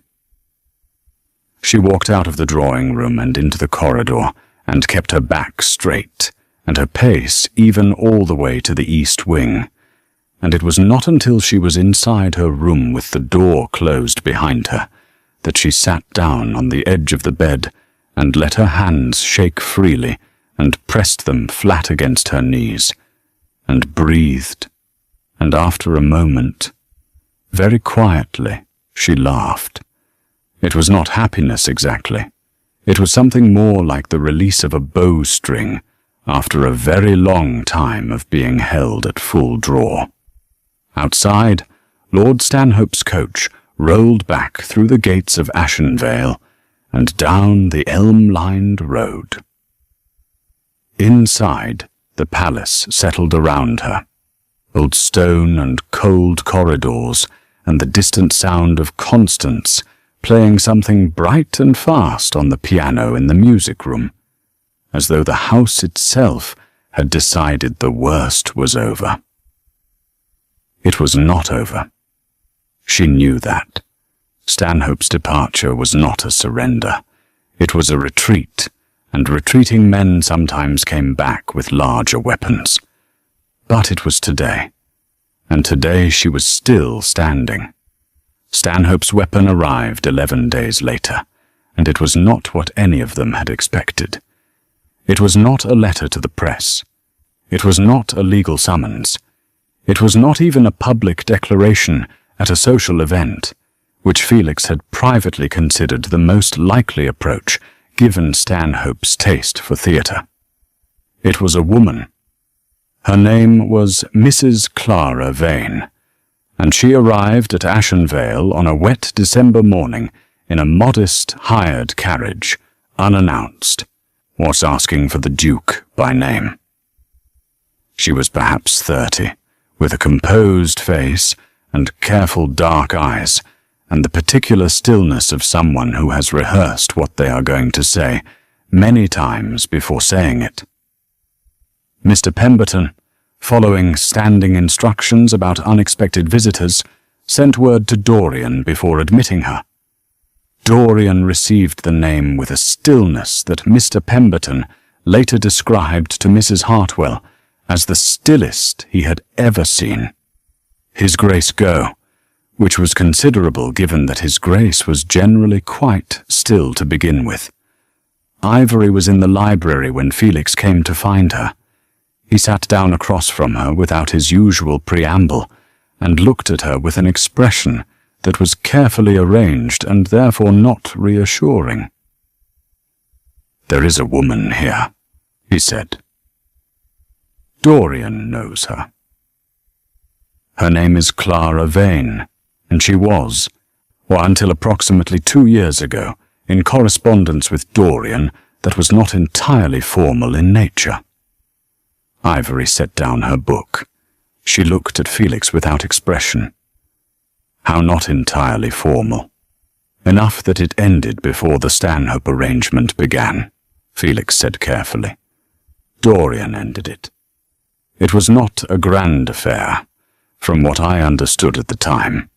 They met in London during the season before last, and there were letters and several meetings, and then Dorian withdrew, because my aunt required his attention to the Stanhope matter, and he decided not to complicate things. Felix paused. She has, apparently, been in contact with Stanhope's people over the past week. The particular cold clarity that Ivory had learned to reach for in difficult moments arrived now. She breathed into it. "What does she want?" she asked. "She says she has letters," Felix said. "Letters from Dorian that she believes constitute evidence that he made promises to her specifically, before the Stanhope arrangement, before you. She is claiming that she was the first woman he wronged, and that she deserves to be heard." Ivory was quiet for a moment. Is she lying? Felix met her eyes. I don't know.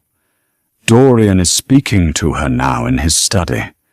He asked me to find you and tell you himself before you heard it from anyone else.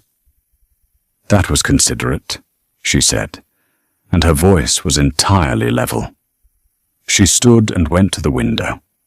Outside, the December rain moved across the grounds in slow grey curtains, blurring the garden into impressions of itself. She thought very carefully about what she actually knew.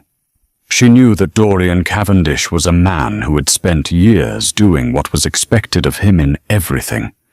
She knew that before she arrived, he had been living inside a life arranged by other people, moving through it without complaint, and, she now suspected, without much feeling.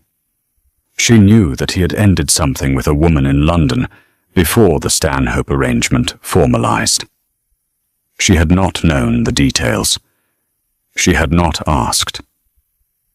She wondered now if she should have.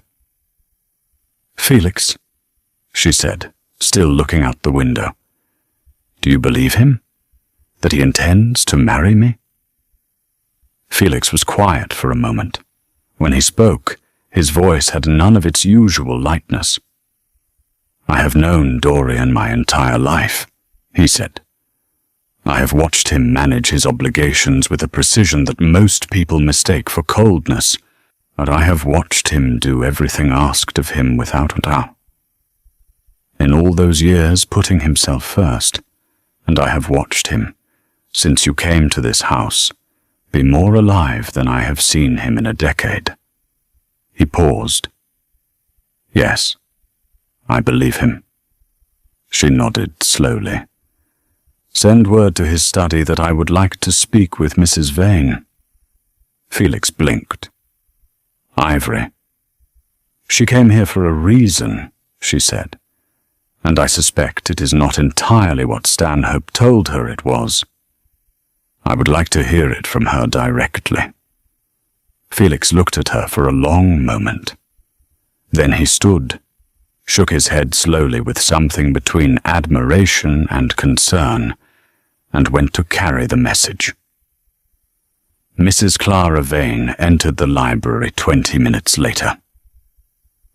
Dorian came with her, which Ivory had not expected, and he positioned himself near the far wall without speaking, or making it clear by his stance that he was present as a witness, and not an intermediary. Mrs. Vane was more composed in person than Ivory had imagined, but up close her composure had the faint tremor of something held very tightly. Her eyes moved to Ivory with curiosity, and something that was not quite hostility, more like wariness, the look of a woman who is not certain she is in the right, but has committed too far to pull back. Mrs. Vane, Ivory said, please sit down. The woman sat. Ivory sat across from her. The fire burned between them. I understand you have letters, Ivory said directly. Mrs. Vane's chin lifted slightly. I do. Letters in which the Duke expressed intentions toward me that he did not honor. What kind of intentions? He spoke of a future. Not in plain terms, but in terms that a woman takes seriously when she has allowed a man to take up space in her life for the better part of a season. Her voice was steady, but her hands were clasped tightly in her lap. I was a widow of modest means, and he knew that. He knew that encouraging me carried consequences I could not afford. Ivory looked at her for a long moment. She thought about what it meant to be a woman of modest means, who allowed a man to take up space in her life, because he seemed to mean what he said. Were you approached by Lord Stanhope's people? She asked. Something shifted in Mrs. Vane's face. Not guilt, exactly. More like discomfort at having a calculation named. "He wrote to me," she said carefully.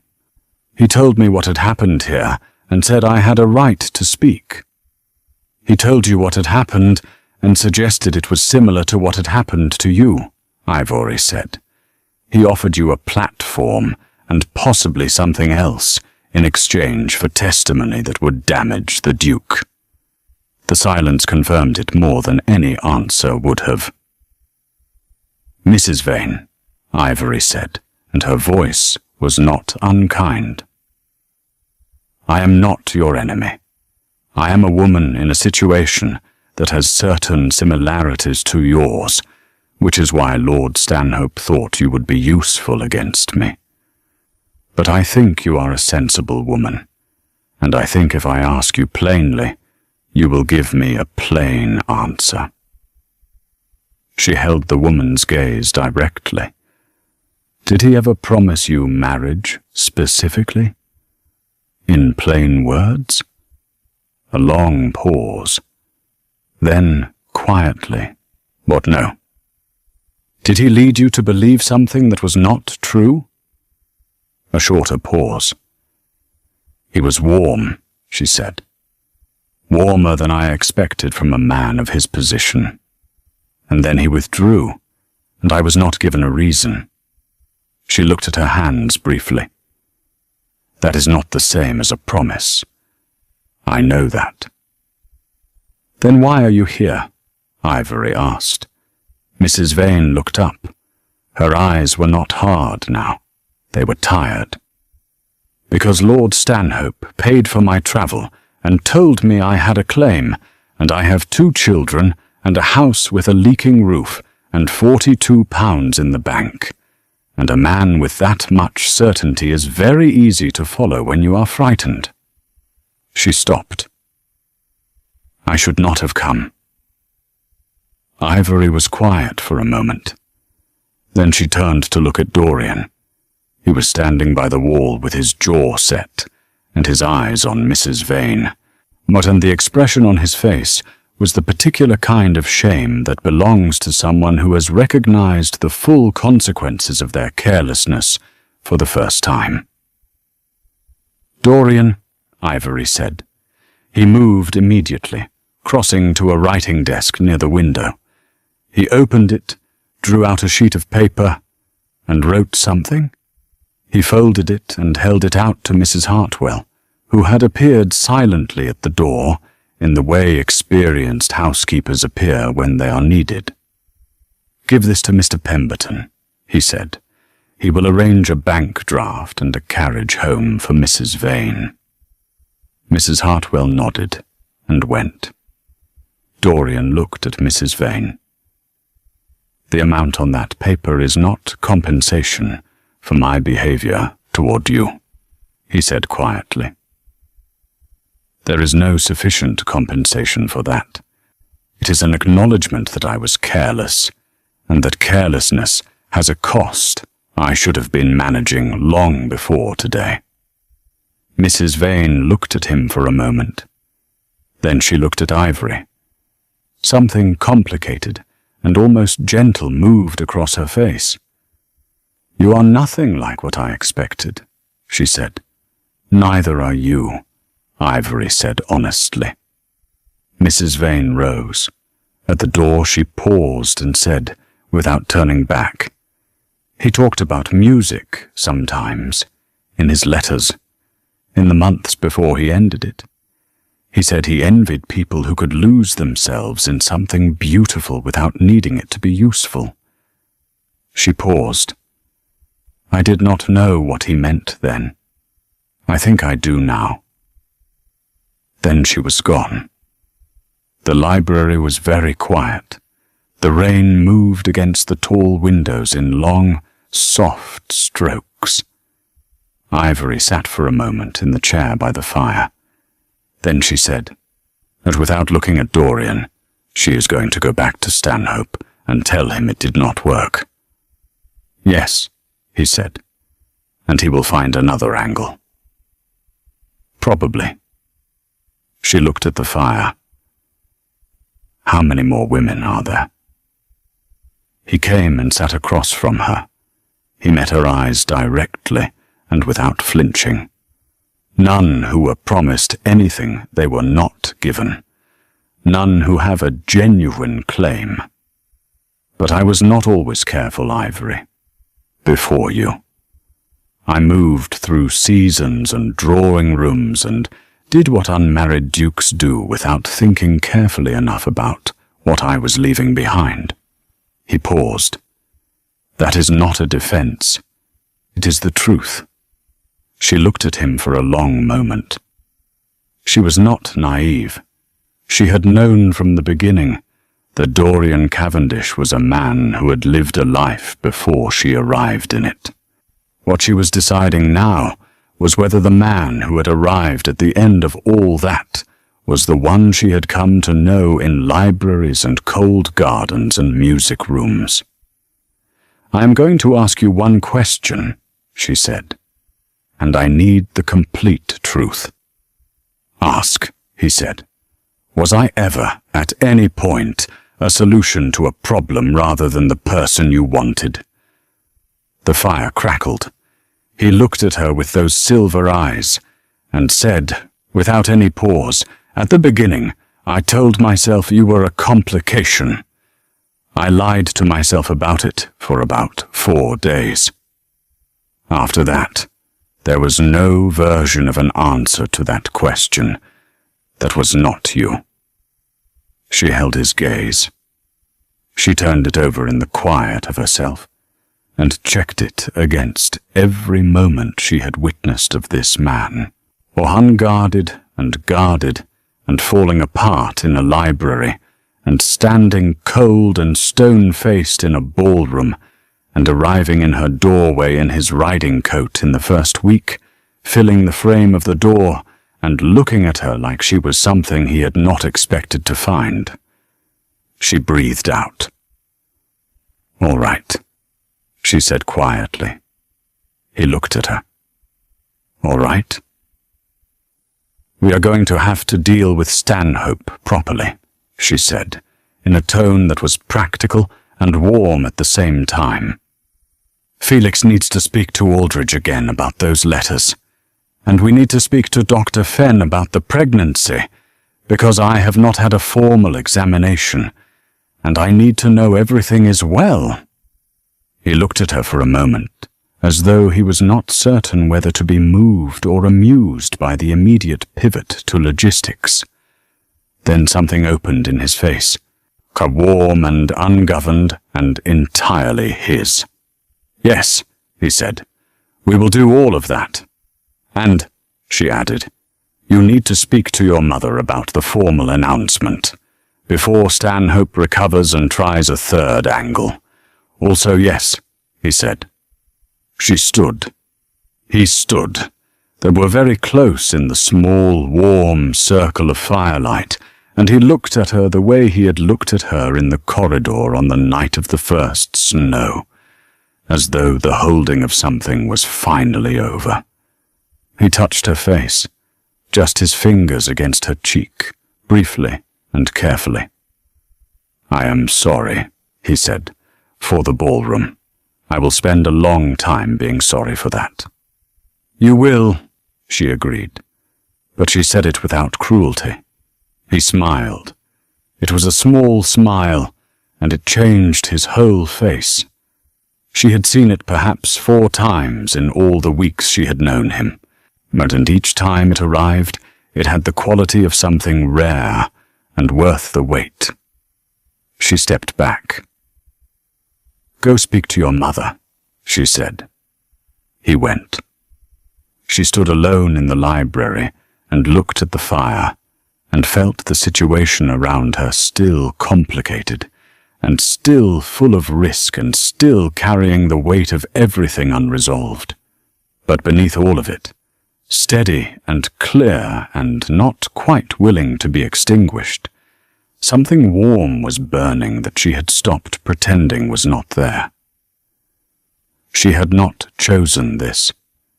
She had not planned it or wanted it in this form.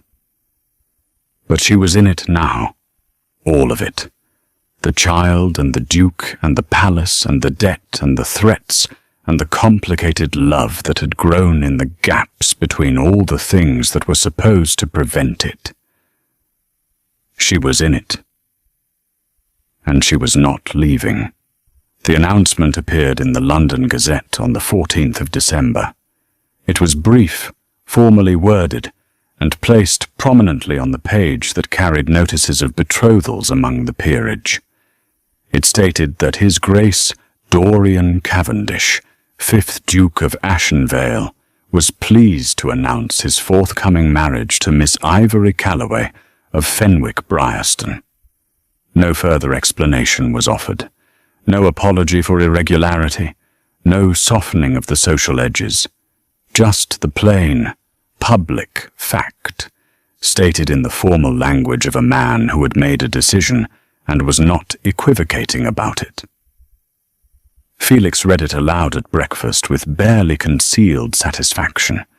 Constance made a sound of pure delight and upset her tea. Lady Miriam, who had reviewed the announcement before it was submitted and made 2 small grammatical corrections and no attempt to stop it, sat at the head of the table with an expression that was not quite a smile, but was in the vicinity of one. Dorian sat beside Ivory and said nothing, but his hand, beneath the table and out of sight, found hers and held it briefly before releasing it. She thought about her mother. Mrs. Lenora Calloway had arrived at Ashenvale 4 days earlier in response to Ivory's letter, and a subsequent one from Dorian himself, written in formal but warm terms that had apparently caused her mother to sit down at the kitchen table of the narrow rented house in Fenwick and read it 3 times before standing up and beginning to pack. She had arrived thin and straight-backed and slightly overwhelmed by the scale of the palace, but she had held herself with a dignity that made Ivory proud, and had received Dorian with the cautious, measured attention of a woman who had been disappointed before and was not yet prepared to stop being careful. Dorian had been, to his credit, patient and genuine with her.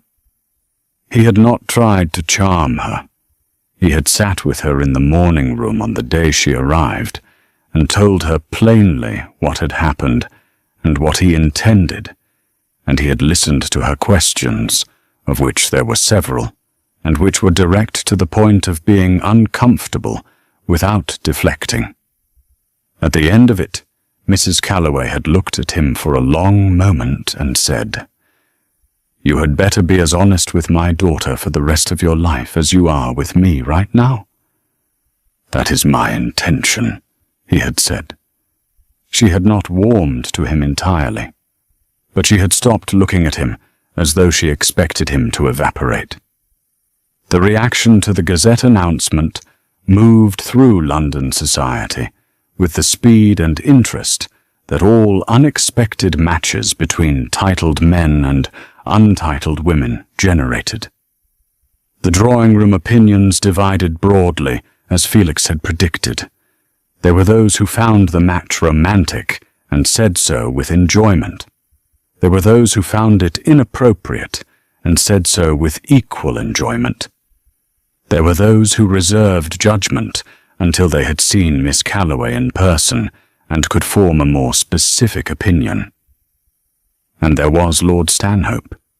His response came not to the palace, but to the press, and it arrived 5 days after the announcement in the form of a letter published in a smaller London paper, one with a reputation for printing things that the more respectable papers declined. The letter was unsigned, but its origin was unmistakable to anyone who knew the situation. It referred, in careful and technically unprovable terms, to a duke who had dishonored a formal commitment and replaced a lady of quality with a woman of inferior station and questionable circumstance. It hinted at financial impropriety and questioned the legitimacy of the match. It was, as attacks went, more unpleasant than devastating. Felix called it a second-rate salvo from a man who had used his best ammunition already and found it insufficient. Aldridge, contacted immediately, confirmed that the letter contained nothing actionable in law and recommended they not respond to it publicly, as the response would give it more weight than it deserved. But it circulated. Society saw it, and it reached people who had not previously formed opinions and now had a framework for forming unfavorable ones. Ivory read it once, set it down, and went to practice the piano. What she had not expected was Dr. Fenn. The family physician came for his weekly visit on the Wednesday following the announcement, and after his formal household calls, he asked to speak privately with Ivory. They met in the small sitting room near the library, and Dr. Fenn, who had a kind face and careful hands, and the considered speech of someone who chooses every word, sat across from her with an expression she could not immediately read. "I want to speak with you about your health," he said, which was expected. "But I also want to speak with you about something else, and I hope you will hear me out before deciding whether I have overstepped." She nodded. "I have been the Cavendish family physician for 17 years, he said. "I brought the late Duke through his final illness, and I have watched Dorian manage this family since he was 22 years old, with a weight no young man should carry alone." He paused. "I am telling you this because I want you to understand that what I am about to say comes from genuine regard for this family, and not from any external interest." "Say it," she said. "There is a faction in London," he said carefully, "that is doing more than simply circulating an anonymous letter. I have heard, through a friend at the Royal College, who moves in wider circles than I do, or that there is an effort underway to challenge the legitimacy of any forthcoming marriage on the grounds that Dorian was, as the argument goes, coerced by circumstance into the engagement." He met her eyes. "They are attempting to build a case that the pregnancy was used as leverage." Ivory was very still.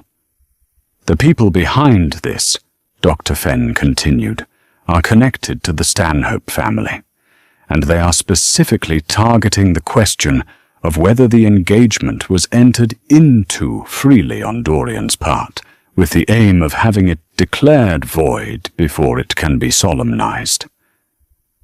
"Who exactly?" she asked. Her voice was calm. "A man named Sir Rupert Crane," he said. "He is a legal acquaintance of Stanhope's with connections to the ecclesiastical courts. He would not be pursuing this without Stanhope's backing, and he would not be in a position to succeed without witnesses willing to testify that the engagement was under duress." "Who would those witnesses be?" she asked. Dr. Fenn hesitated. Then, quietly, "There are 2 housemaids who have been approached, and there is one member of the household with a higher position than a housemaid who received a letter from Stanhope's people last week." She understood immediately, not with anger, with the particular cold clarity she had been learning to use as a tool. "Lady Portia," she said. "She is still resident at Ashenvale," he said, "and she is still very much aware that her own future was substantially altered by recent events." Ivory stood. She moved to the window and stood with her back to him for a moment. Outside, the December garden was bare and brown and precise in the grey light. Mr. Greaves was moving slowly among the rose beds with his shears, pruning with the unhurried method of a man who trusted that spring would come eventually. "What does Dorian know?" she asked without turning. "I am going to speak to him after you," Dr. Fenn said. "But I wanted to speak to you first, because I think, Miss Calloway, that you understand the landscape of this situation more clearly than most people in this house give you credit for, and I thought you should have time to consider before the information is in the room with everyone else." She turned and looked at the old physician.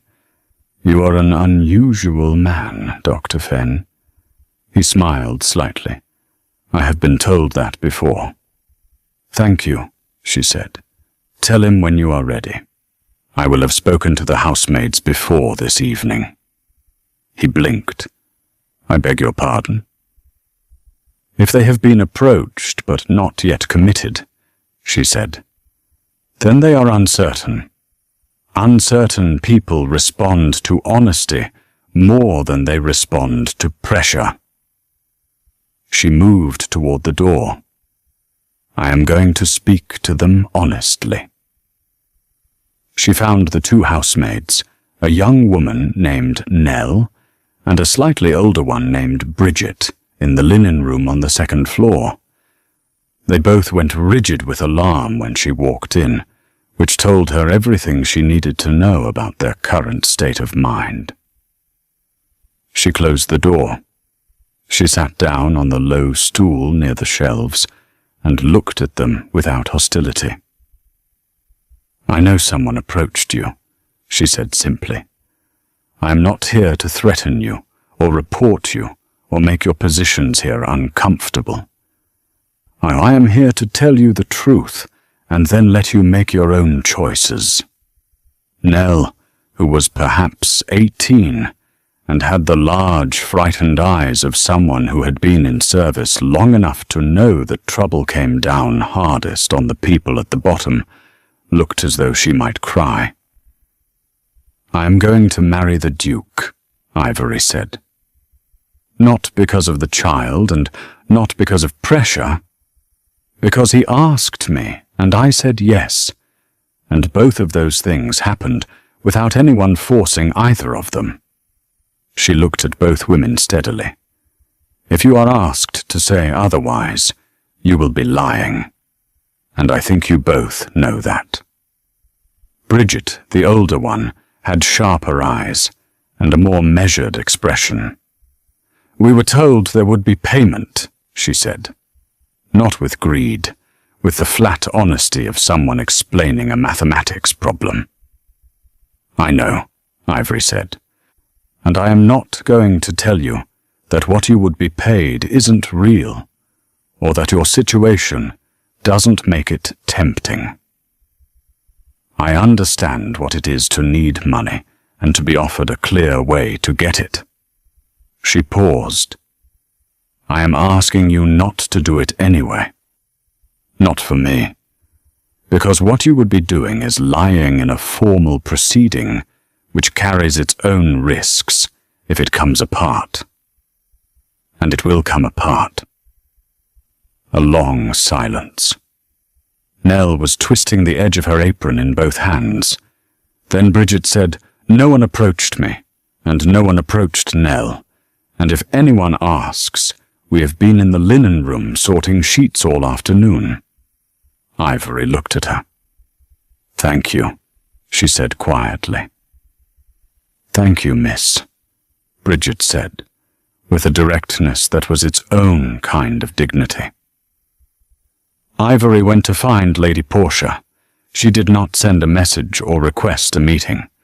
She went to Lady Portia's guest rooms in the West Wing and knocked on the door, and when Lady Portia's lady's maid opened it, she said she would like to speak with Lady Portia privately, please.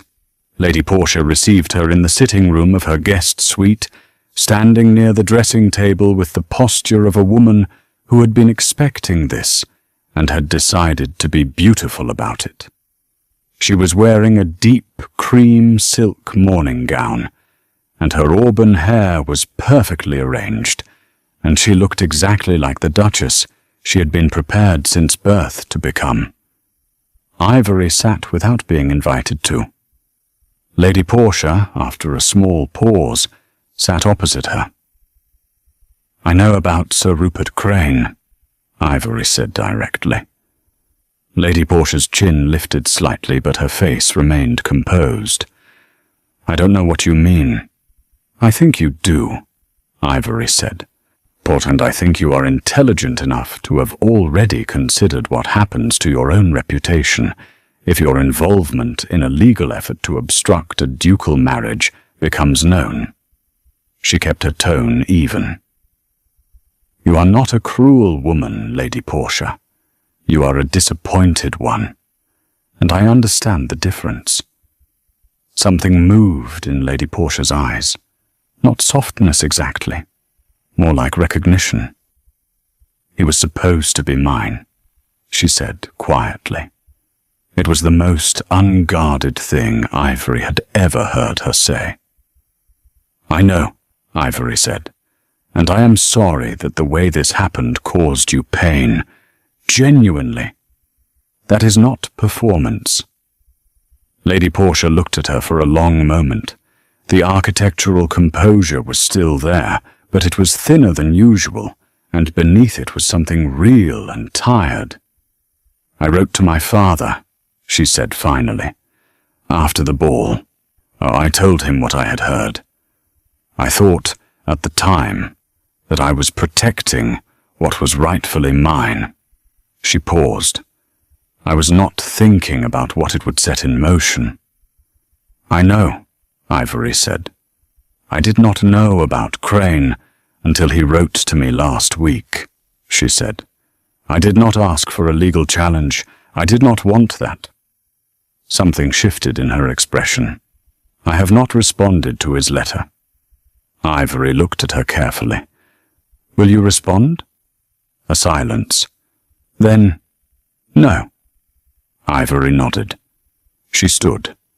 At the door she paused and looked back at Lady Portia, sitting in her cream silk in the cold West Wing guest room, with her hands folded in her lap, and her future looking nothing like what she had been promised.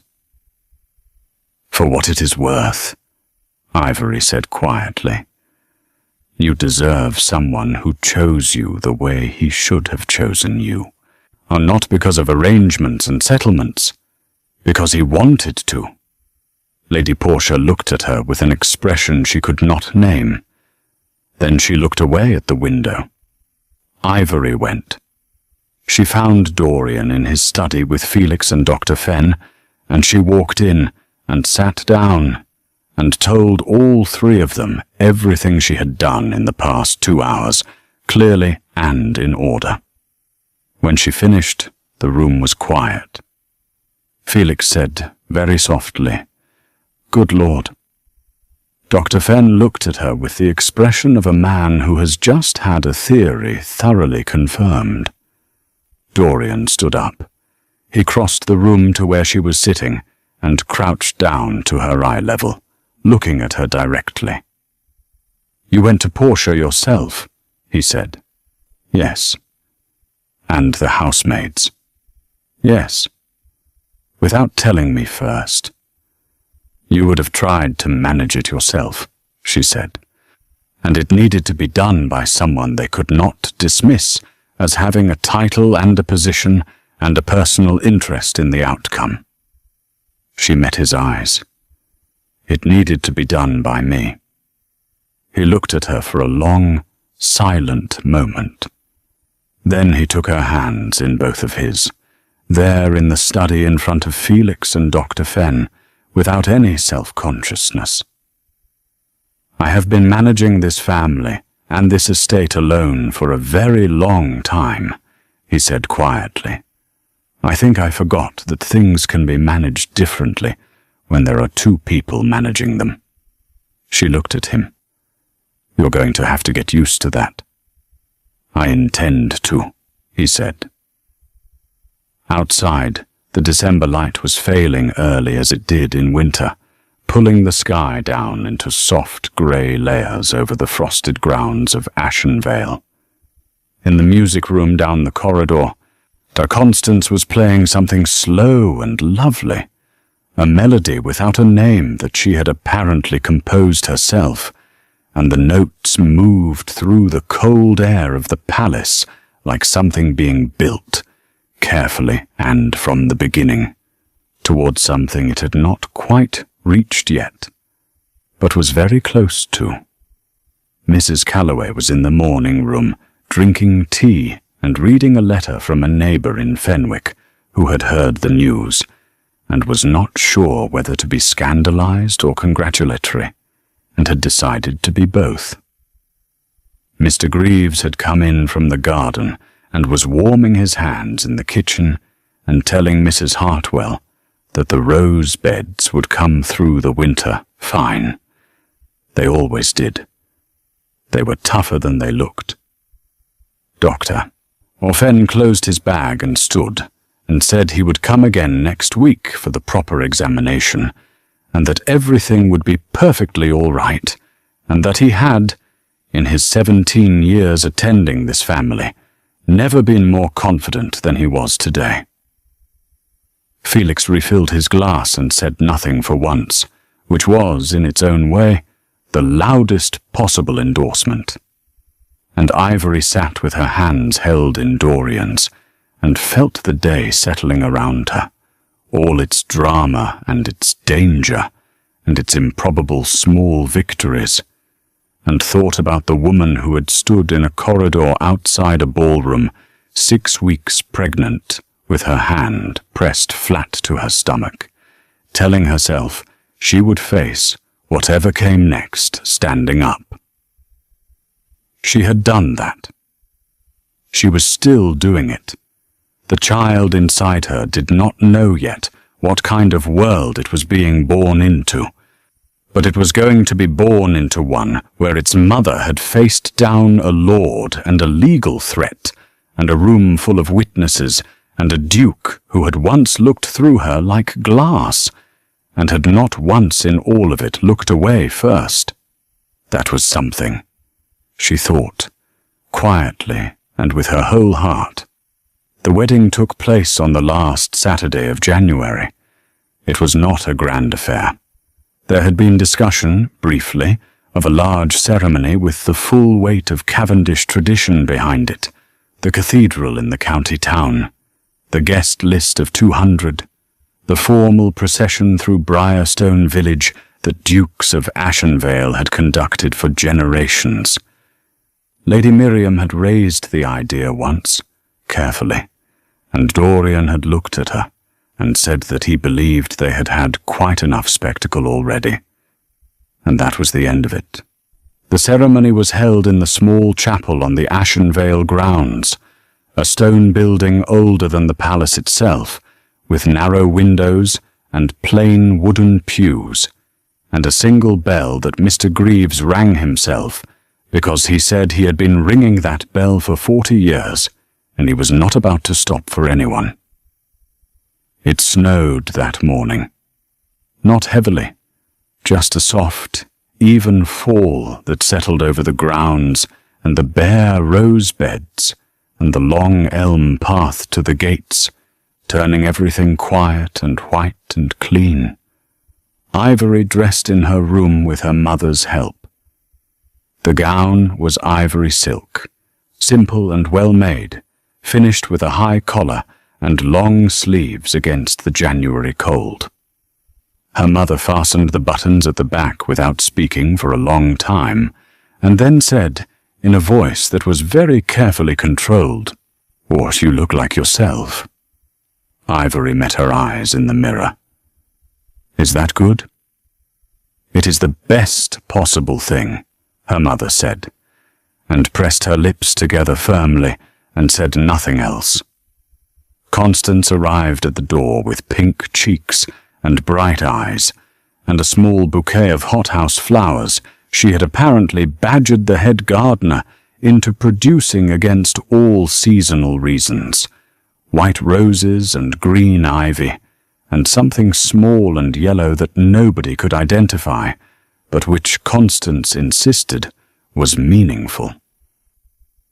"You are not going to cry," Ivory told her. "I am absolutely going to cry," Constance said cheerfully. I have been saving it up for weeks." Felix was waiting at the chapel door when they arrived, standing in the snow with his collar turned up and his hands in his pockets. And he offered Ivory his arm with a formality that was entirely unlike him, and eyes that were, she noticed, somewhat brighter than usual.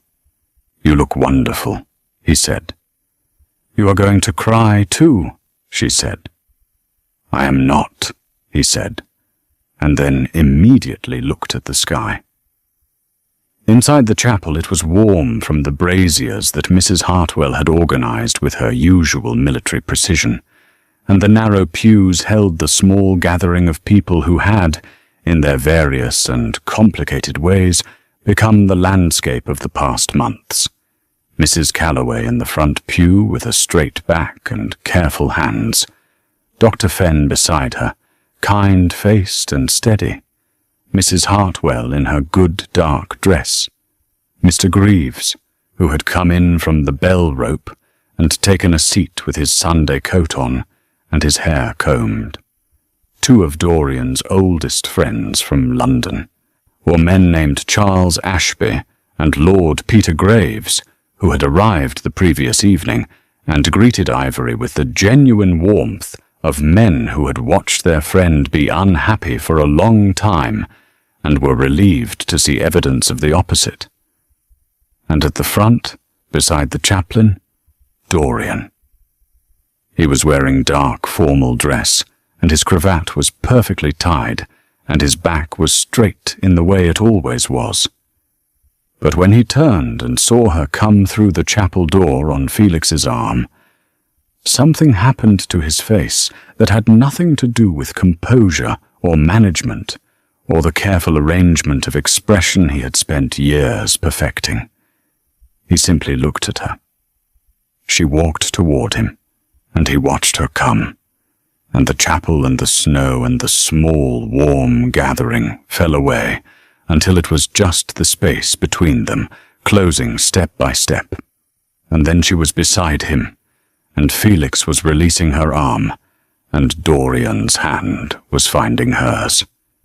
His hand was warm and steady, and she held it and didn't look away from him. The chaplain, a gentle older man named Reverend Moss, spoke the words of the ceremony in a quiet and unhurried voice that suited the room. The vows were the traditional ones. There was no elaboration or addition. The words were old and plain, and had been said by countless people before them, some who meant them, and some who did not, and they said them now in the cold, small chapel in the snow, and meant every syllable. When Reverend Moss pronounced them married, Constance made a sound that was definitively crying, and tried to convert it into a cough, and convinced nobody. Dorian turned to her, and she looked up at him. Of this man she had not planned, and had not been able to prevent, and had fought for in ways she had not expected to need, and he looked at her the same way. He kissed her quietly. Not for the room. For her. The bell rang outside, Mr. Greaves giving it 3 full swings with evident satisfaction.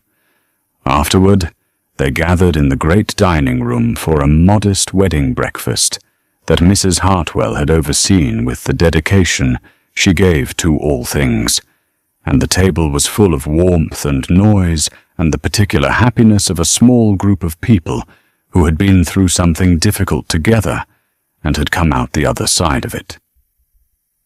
Charles Ashby made a toast that was funny and kind in equal measure, and ended with something genuinely moving about the value of a man who knew his own mind, while Lord Peter Graves added a shorter one that was almost entirely sincere, which for him, Felix said quietly, was unprecedented. Lady Miriam sat at the table and ate her breakfast and said very little, but at one point she looked down the length of the table at Ivory, and gave her a single, small nod that contained within it everything that could not be said plainly, and everything that did not need to be. Ivory received it and nodded back. Mrs. Calloway, sitting beside Dr. Fenn, ate more than she had eaten in months, which was its own kind of statement. Felix raised his glass 3 times and made progressively less coherent remarks each time, and was eventually told by Constance to sit down, which he did with great dignity and a wide smile. After breakfast, Ivory slipped away for a few minutes alone. Not from unhappiness, but from the need to be still for a moment inside something large, the way you pause at the edge of a beautiful view, not because you want to leave, but because you want to feel it fully before moving on.